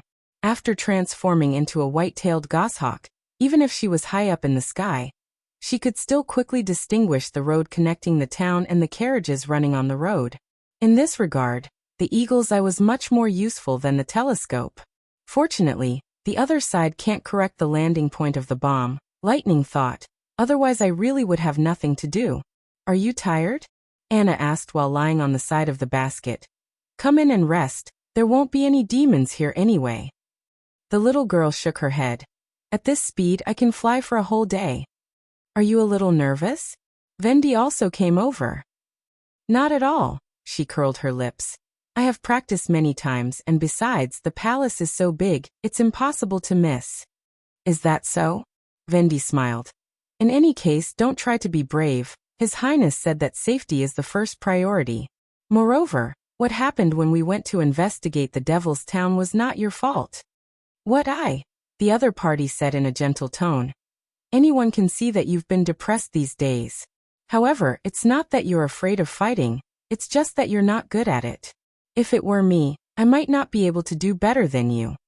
Indeed, Nightingale has the reflexes and skills that most witches don't have. Anna also comforted him. You should come in and rest for a while. It will take a lot of magic power to adjust the falling point of the bomb. Seeing that both of them said so, Lightning answered softly through her nose and flew into the basket with her head down. Before he landed, he was pulled into Vendi's arms.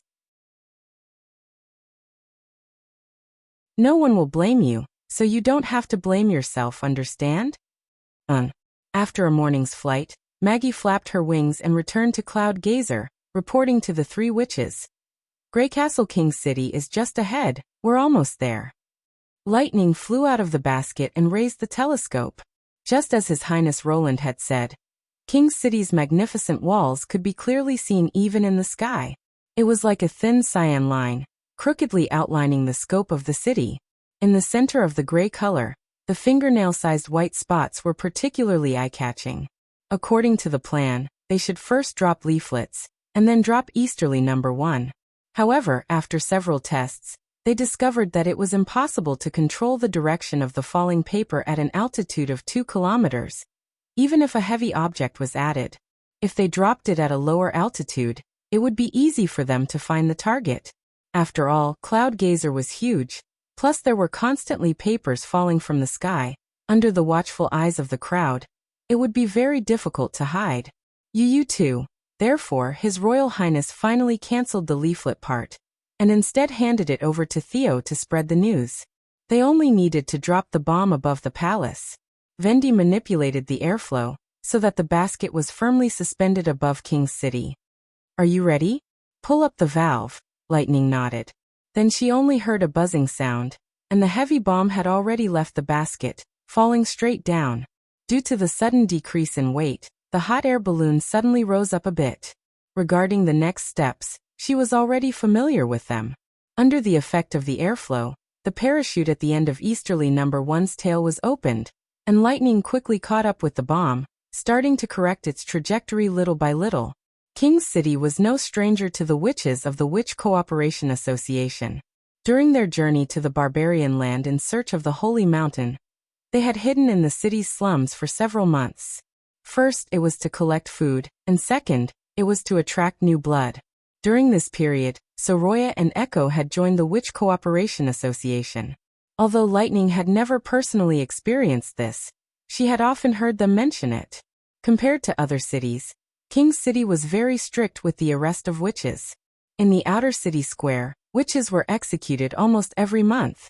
Therefore, the time they stayed here was the shortest, because for every day they stayed, they had to bear the pain of their sister's death. Lightning didn't have any good impression of this bustling capital. If she could throw the bomb at Timothy's head and completely end his rule, she would be very happy to do so. If Roland had been the one to govern the Grey Castle Kingdom, these tragedies wouldn't have happened. She now had a chance to correct her mistakes. UU3. The wind whistled in her ears, and the scene on the ground continued to expand. Little by little, the details of the inner city palace appeared in front of Lightning's eyes. Compared to the low houses that the civilians lived in, the scale of the palace building was much larger. Its main body was composed of a dome, a banquet hall and a high tower castle. The rest of the auxiliary buildings such as stables, barracks, warehouses, and so on were all available. Taking into account the castle's steep walls and complex roof structure, it wasn't easy to trigger the fuse, so His Royal Highness finally chose the palace hall as the target. With a sharp decline in altitude, the parachute quickly reached the point of release. Lightning pulled the mechanism, allowing the parachute to detach from the body of the bomb, and at the same time, quickly climbed up with it in her arms. Before leaving, His Royal Highness had repeatedly told her that she must rise to a high enough safe position before the bomb hit the ground, and that she must not look back at the explosion. But the little girl still couldn't restrain her curiosity, and couldn't help but lower her head. She saw a dazzling flash of light at the top of the palace hall, and then it rapidly expanded. The incandescent light quickly turned into a bright orange-red, and then disappeared into the rolling smoke. This process lasted less than a breath, and then a deafening explosion suddenly exploded in her ears, almost making her lose her balance. It wasn't that Lightning hadn't seen the roar of gunfire on the battlefield, but compared to those terrible weapons that shot iron balls, the sound of Dongfeng No. 1 was 10 times louder than all of them combined. Smoke violently spewed out from the pillars and windows of the palace hall, engulfing the outer courtyard and corridors. Soon the dome, with the bomb as the center, showed several cracks. Lightning couldn't help but stop, holding her breath as she stared at the last moment of the palace hall. These black lines were like wanton flowing ink, and in an instant, they covered the entire roof, and then the roof was no longer able to support itself, and collapsed with a loud bang, raising an even stronger smoke. Under the amazing power of Dongfeng No. 1, the palace hall collapsed. To be continued. Your support is my greatest motivation.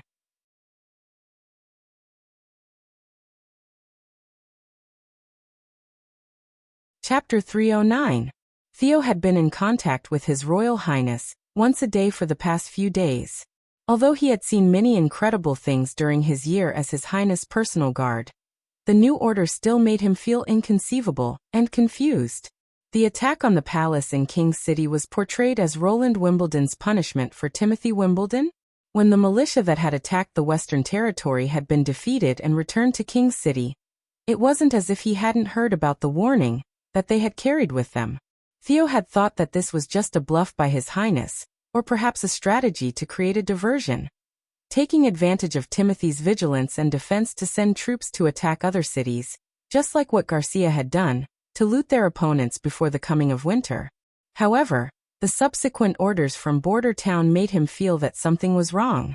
It seemed that His Highness really intended to attack King's City, and had asked him to prepare for propaganda. The latest order clearly stated that the attack would be launched on the first day of mid-autumn, which was exactly the same time as the warning. Look at this sentence. Exaggerate the attack on King's City Palace as punishment. In other words, His Highness will directly attack the inner city of King's City. But how is that possible? King's City had the strongest walls of Grey Castle, which were thick enough to accommodate 2 houses side by side. Even His Highness cannons would find it difficult to destroy them. With the addition of the King's City Knight Regiment, his personal guards, and the conscripted militia, it would be difficult to break into the city without an army of more than 10,000 people. Using witches to launch a surprise attack was also a fantasy. The god's stone of retaliation in the palace was as numerous as the hairs on an ox. Moreover, in the main hall, bedroom, and other places, there were giant god's stone of retaliation. As long as a witch stepped into a room, all of her abilities would be taken away. This was also the reason why no one retaliated when Timothy hunted and killed witches. It was simply impossible to assassinate a member of the royal family in the palace. Moreover, there was a hidden danger in this method. If Timothy Wimbledon really died in the hands of a witch, the church would benefit the most. As long as the church was guided a little, the fourth prince's futile attempt to unite with the devil's minions to seize the throne would become a reality. At the same time, the nobles would unite to resist his power. However, with His Highness Roland's wisdom, Theo believed that he would definitely be able to see this point. Then how is His Highness going to break into the inner city? Sir, what orders do you have for me? Hill Fox pushed open the half-closed door and walked into the living room. Waiting for a new order, Theo said, spreading out his hands. You can sit down first. Yes. Seeing the astonished expression on the former acrobatic troupe member's face, Roland could only smile helplessly. Usually, he would only inform these people when he received specific orders. But this time, it was not convenient for him to inform them of the task given by Her Highness in advance.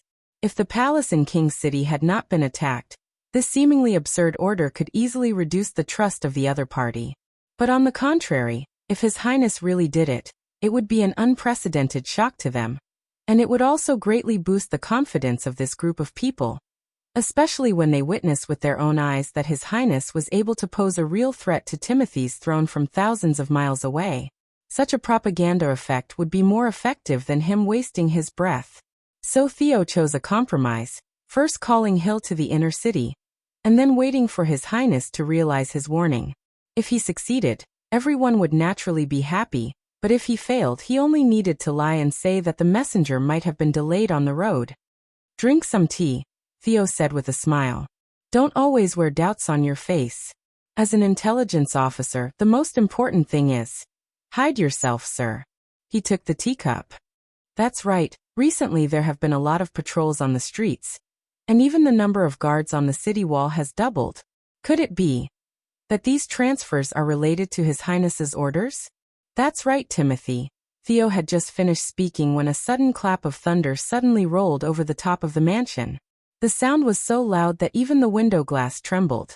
At the same time, the ground slightly shook, and the tremor was brief but clear.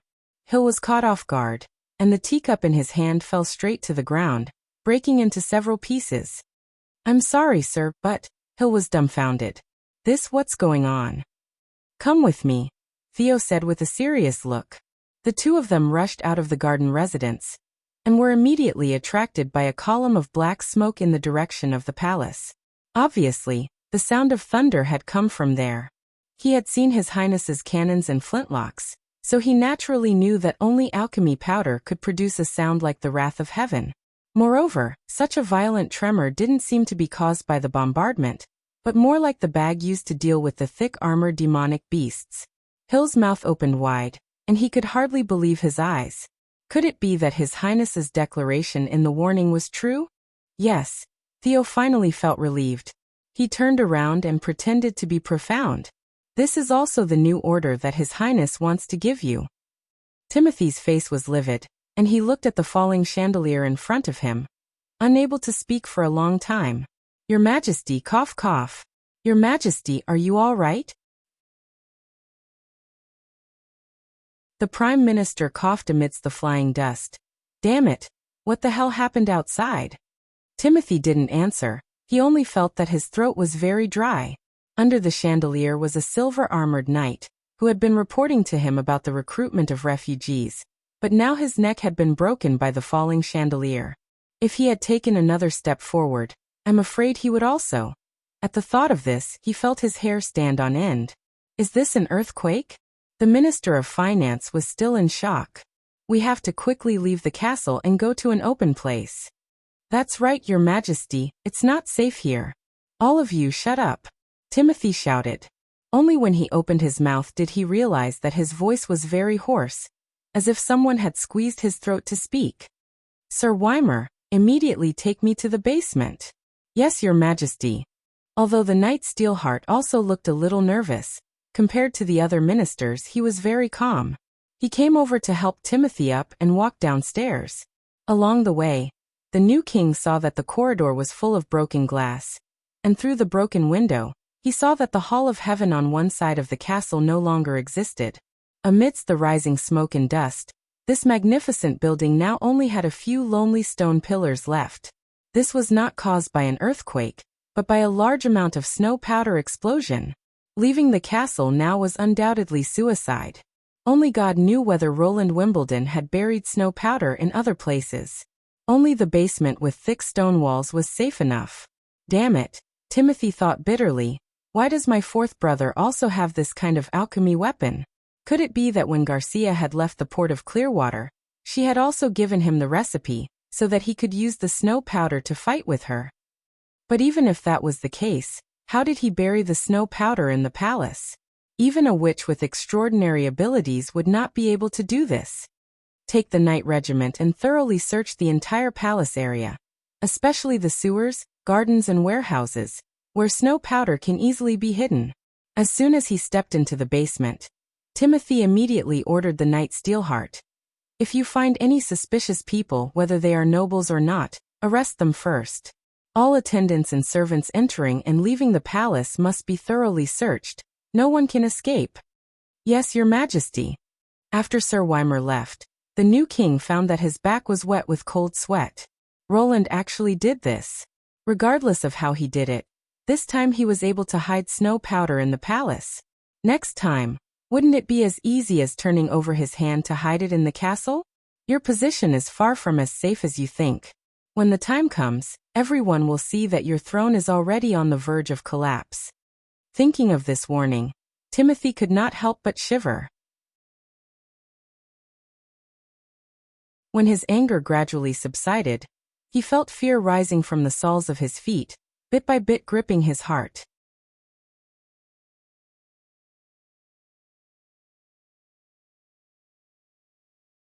Chapter 310. On the second day of mid-autumn, Roland received a secret letter from King's City. 9 out of 10 letters were sent by his personal guard, Theo, through a flying courier. Unfolding the note wrapped around the bird's claw, Roland walked to the window and carefully read it under the bright sunshine. Your Highness, your plan has achieved an amazing success. Because the palace was quickly sealed and no one was allowed to enter or leave, I was unable to find out the effect of the explosion. However, by the evening, almost all the residents knew about the attack on the palace. Whether it was in pubs, inns or squares, wherever people gathered, there was only one topic of discussion. Even the death of the late king did not have such a sensational impact. In addition to the warning you issued before, many people now even think that Timothy has been killed in this attack, and that you will soon come to King's City and become the new ruler of Grey Castle. This content made Roland completely relieved. The bombing mission had been successfully completed, and the witches had safely returned. There was no better news than this. After making himself a cup of tea, he returned to the mahogany table and continued to read. However, according to the information collected so far, there has been no movement in the territories of the great nobles outside King's City, and the reaction of the palace was also very fast. Therefore, I speculate that Timothy Wimbledon is likely still alive. In addition, there are people who swear that the attack came from the sky. Some residents saw a pale white object falling from the sky and falling into the palace at a very fast speed. Therefore, I already have a preliminary plan for the task you gave me. If we can exaggerate this matter as a punishment from heaven for the atrocities of the fake king, I think many people will believe it. The people I recruited are full of enthusiasm. Usually, they have collected a lot of information about Timothy's tyrannical behavior. Now that they are mixed together, I think it will be more effective. I believe that in less than a month, this news will spread to the ears of every citizen through the Black Street Rats. In addition, I will continue to closely monitor the movements of the eastern suburbs barracks. However, According to the current situation, Timothy should have no time to care about other things before he can come up with a countermeasure to resist the attack. There was no signature at the end of the letter. After reading it, Roland folded the letter and put it in a drawer. Then he let out a long sigh. It would be great if Easterly Wind No. 1 could really prevent Timothy from dispatching troops. After all, it was too much of a waste to waste a large number of people on potions in battle. The later the enemy started a war of attrition, the more opportunities he would have to win over people. Roland picked up the cup and took a sip of the fragrant black tea. What he needed to do next was to wait for the witches to return. He hadn't seen Anna for a few days, and no one had stolen the dried fish from his drawer. He felt a little uncomfortable. Just then, Carter pushed open the office door. "Your Highness, 2 fleets have arrived at the pier." "Has the Marjorie Chamber of Commerce arrived?" Considering the time spent on the road, she missed a good show. "Wait." Roland was slightly stunned. "There's another fleet?" "Yes," Carter said with a smile. "The emissary delegation you sent to the Southern Territory to recruit people has returned. The refugees they brought with them have almost filled up the docks. City Hall is following your plan and carrying out that quarantine work." Yes, it's to eliminate the possible existence of demonic plague." The chief knight coughed twice. "This batch has about 400 or 500 people." "Is that so?" Roland couldn't help but raise the corner of his mouth. He had just been talking about this matter, and now it was effective. It seemed that the temporary housing that Lotus was responsible for would have to be increased. "Let's go and see." Kyle Sichi put down the thin remnant of the book and kept repeating the same sentence. "So that's how it is." "Mentor?" Chavez asked with some concern. Since he had received this intermediate chemistry, Kyle hadn't slept for 2 days. He almost spent the whole night reading the entire ancient book. He had also glanced at it a few times, but the content was too profound and difficult to understand. "I'm fine." The chief alchemist's voice didn't sound tired at all.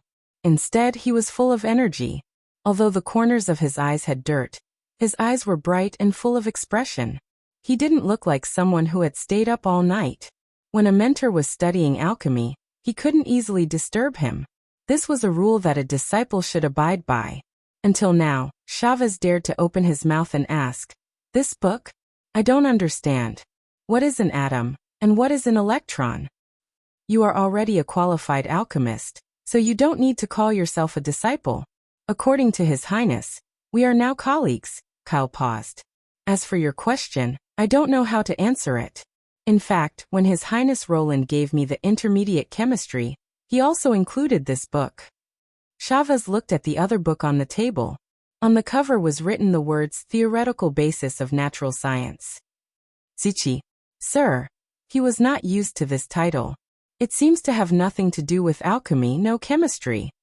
"I originally thought so," Kyle said while stroking his beard. "But after flipping through a few pages, I realized that I actually know nothing about this world." "What?" Chavez stared blankly. "Know nothing?" Alchemists study the composition of objects and the nature of elements. If even they know nothing about it, then what difference is there between other people and monkeys? "I mean the concept." The voice of the chief alchemist was full of excitement and satisfaction. "We think that alchemy is alchemy, that it is the study of material knowledge. The rising and setting of the sun, the blooming and withering of flowers, none of this has anything to do with us." "Isn't that the case? The observation of the sun and the stars is what astrologers are good at. As for plants," Chavez said with slight disdain, "only farmers and herb gatherers would study them." "That's why we know nothing," Kyle said while shaking his head. "From the very beginning, this book tries to link all things together. Whether it's stones, flowers, thunder, or flames, they are all made up of unified things and operate under unified rules. Not only does chemistry react according to the rules, even the rising and falling of the sun, the blooming and withering of flowers are the same. This rule is so precise that as long as the starting conditions are the same, the results will be exactly the same. Chemistry is only a small part of it." How is this possible? "I also think it's hard to imagine." He spread out the periodic table of elements. In intermediate chemistry, it defines the shape of the elements as a big ball surrounded by many small balls. The big ball determines what kind of element it is, and the number of layers and numbers of the small balls determine the characteristics of the element. And this list is arranged according to this rule. They are as neat as a line of soldiers. I also completely understand His Highness's meaning. Why we have never seen or come into contact with this element, but we can also infer its nature and reaction mechanism. Because even the fundamental reaction is also the gain and loss of the small balls, it simply doesn't involve the change of the big ball. This is also the reason why the elements in the reaction won't disappear, only transfer. Chavez pondered for a moment. Do you believe it? These theories are too vague and can't be verified with the naked eye, so how did the people who wrote the books know about them? I don't know, so I can't answer your previous question, Kyle smiled. But it's not important whether I believe it or not. The key is that it provides a perspective that I have never imagined. It allows me to see another door, and the door is not only engraved with chemistry. Speaking until here, his tone slightly paused. Unfortunately, His Highness wasn't able to record it all. He may not be able to understand what he missed. Chavez didn't understand what Kyle had said. Just like when he first became an apprentice, the alchemist's terminology was like another language to him. Now he once again had this feeling. But he wasn't worried. As long as he stayed by his mentor's side, he would certainly be able to learn these so-called interconnections of all things. Compared to the chief alchemist, the one thing he didn't lack the most was time. After a moment of silence, Chavez opened his mouth to ask, but why did His Highness distribute these books, with different colors of names? The chief alchemist let out an huh sound. I actually overlooked it. Could it be a random act? But he quickly shook his head. No, if it was black and red it would be fine, but these colors are particularly difficult to match, so it's unlikely that it was unintentional. In other words, His Highness deliberately made it like this? Elementary chemistry was blue, natural science theoretical foundation was blue, elementary mathematics was green, and intermediate chemistry, remnant volume, was written in purple paint. Looking at them individually, they didn't stand out, but if they were placed together, they would be particularly eye-catching. Probably in order to look good? Chavez guessed. To be continued. Your support is my greatest motivation. You're tuning in to the Lime's Wuxia Whispers YouTube channel. We're so grateful for your support, and don't forget to subscribe to join us on this incredible journey through captivating stories. Your generosity through donations truly makes a world of difference, as it's the primary source of revenue that allows me to expand and enhance this channel for you. Thank you from the bottom of my heart for being a part of this adventure.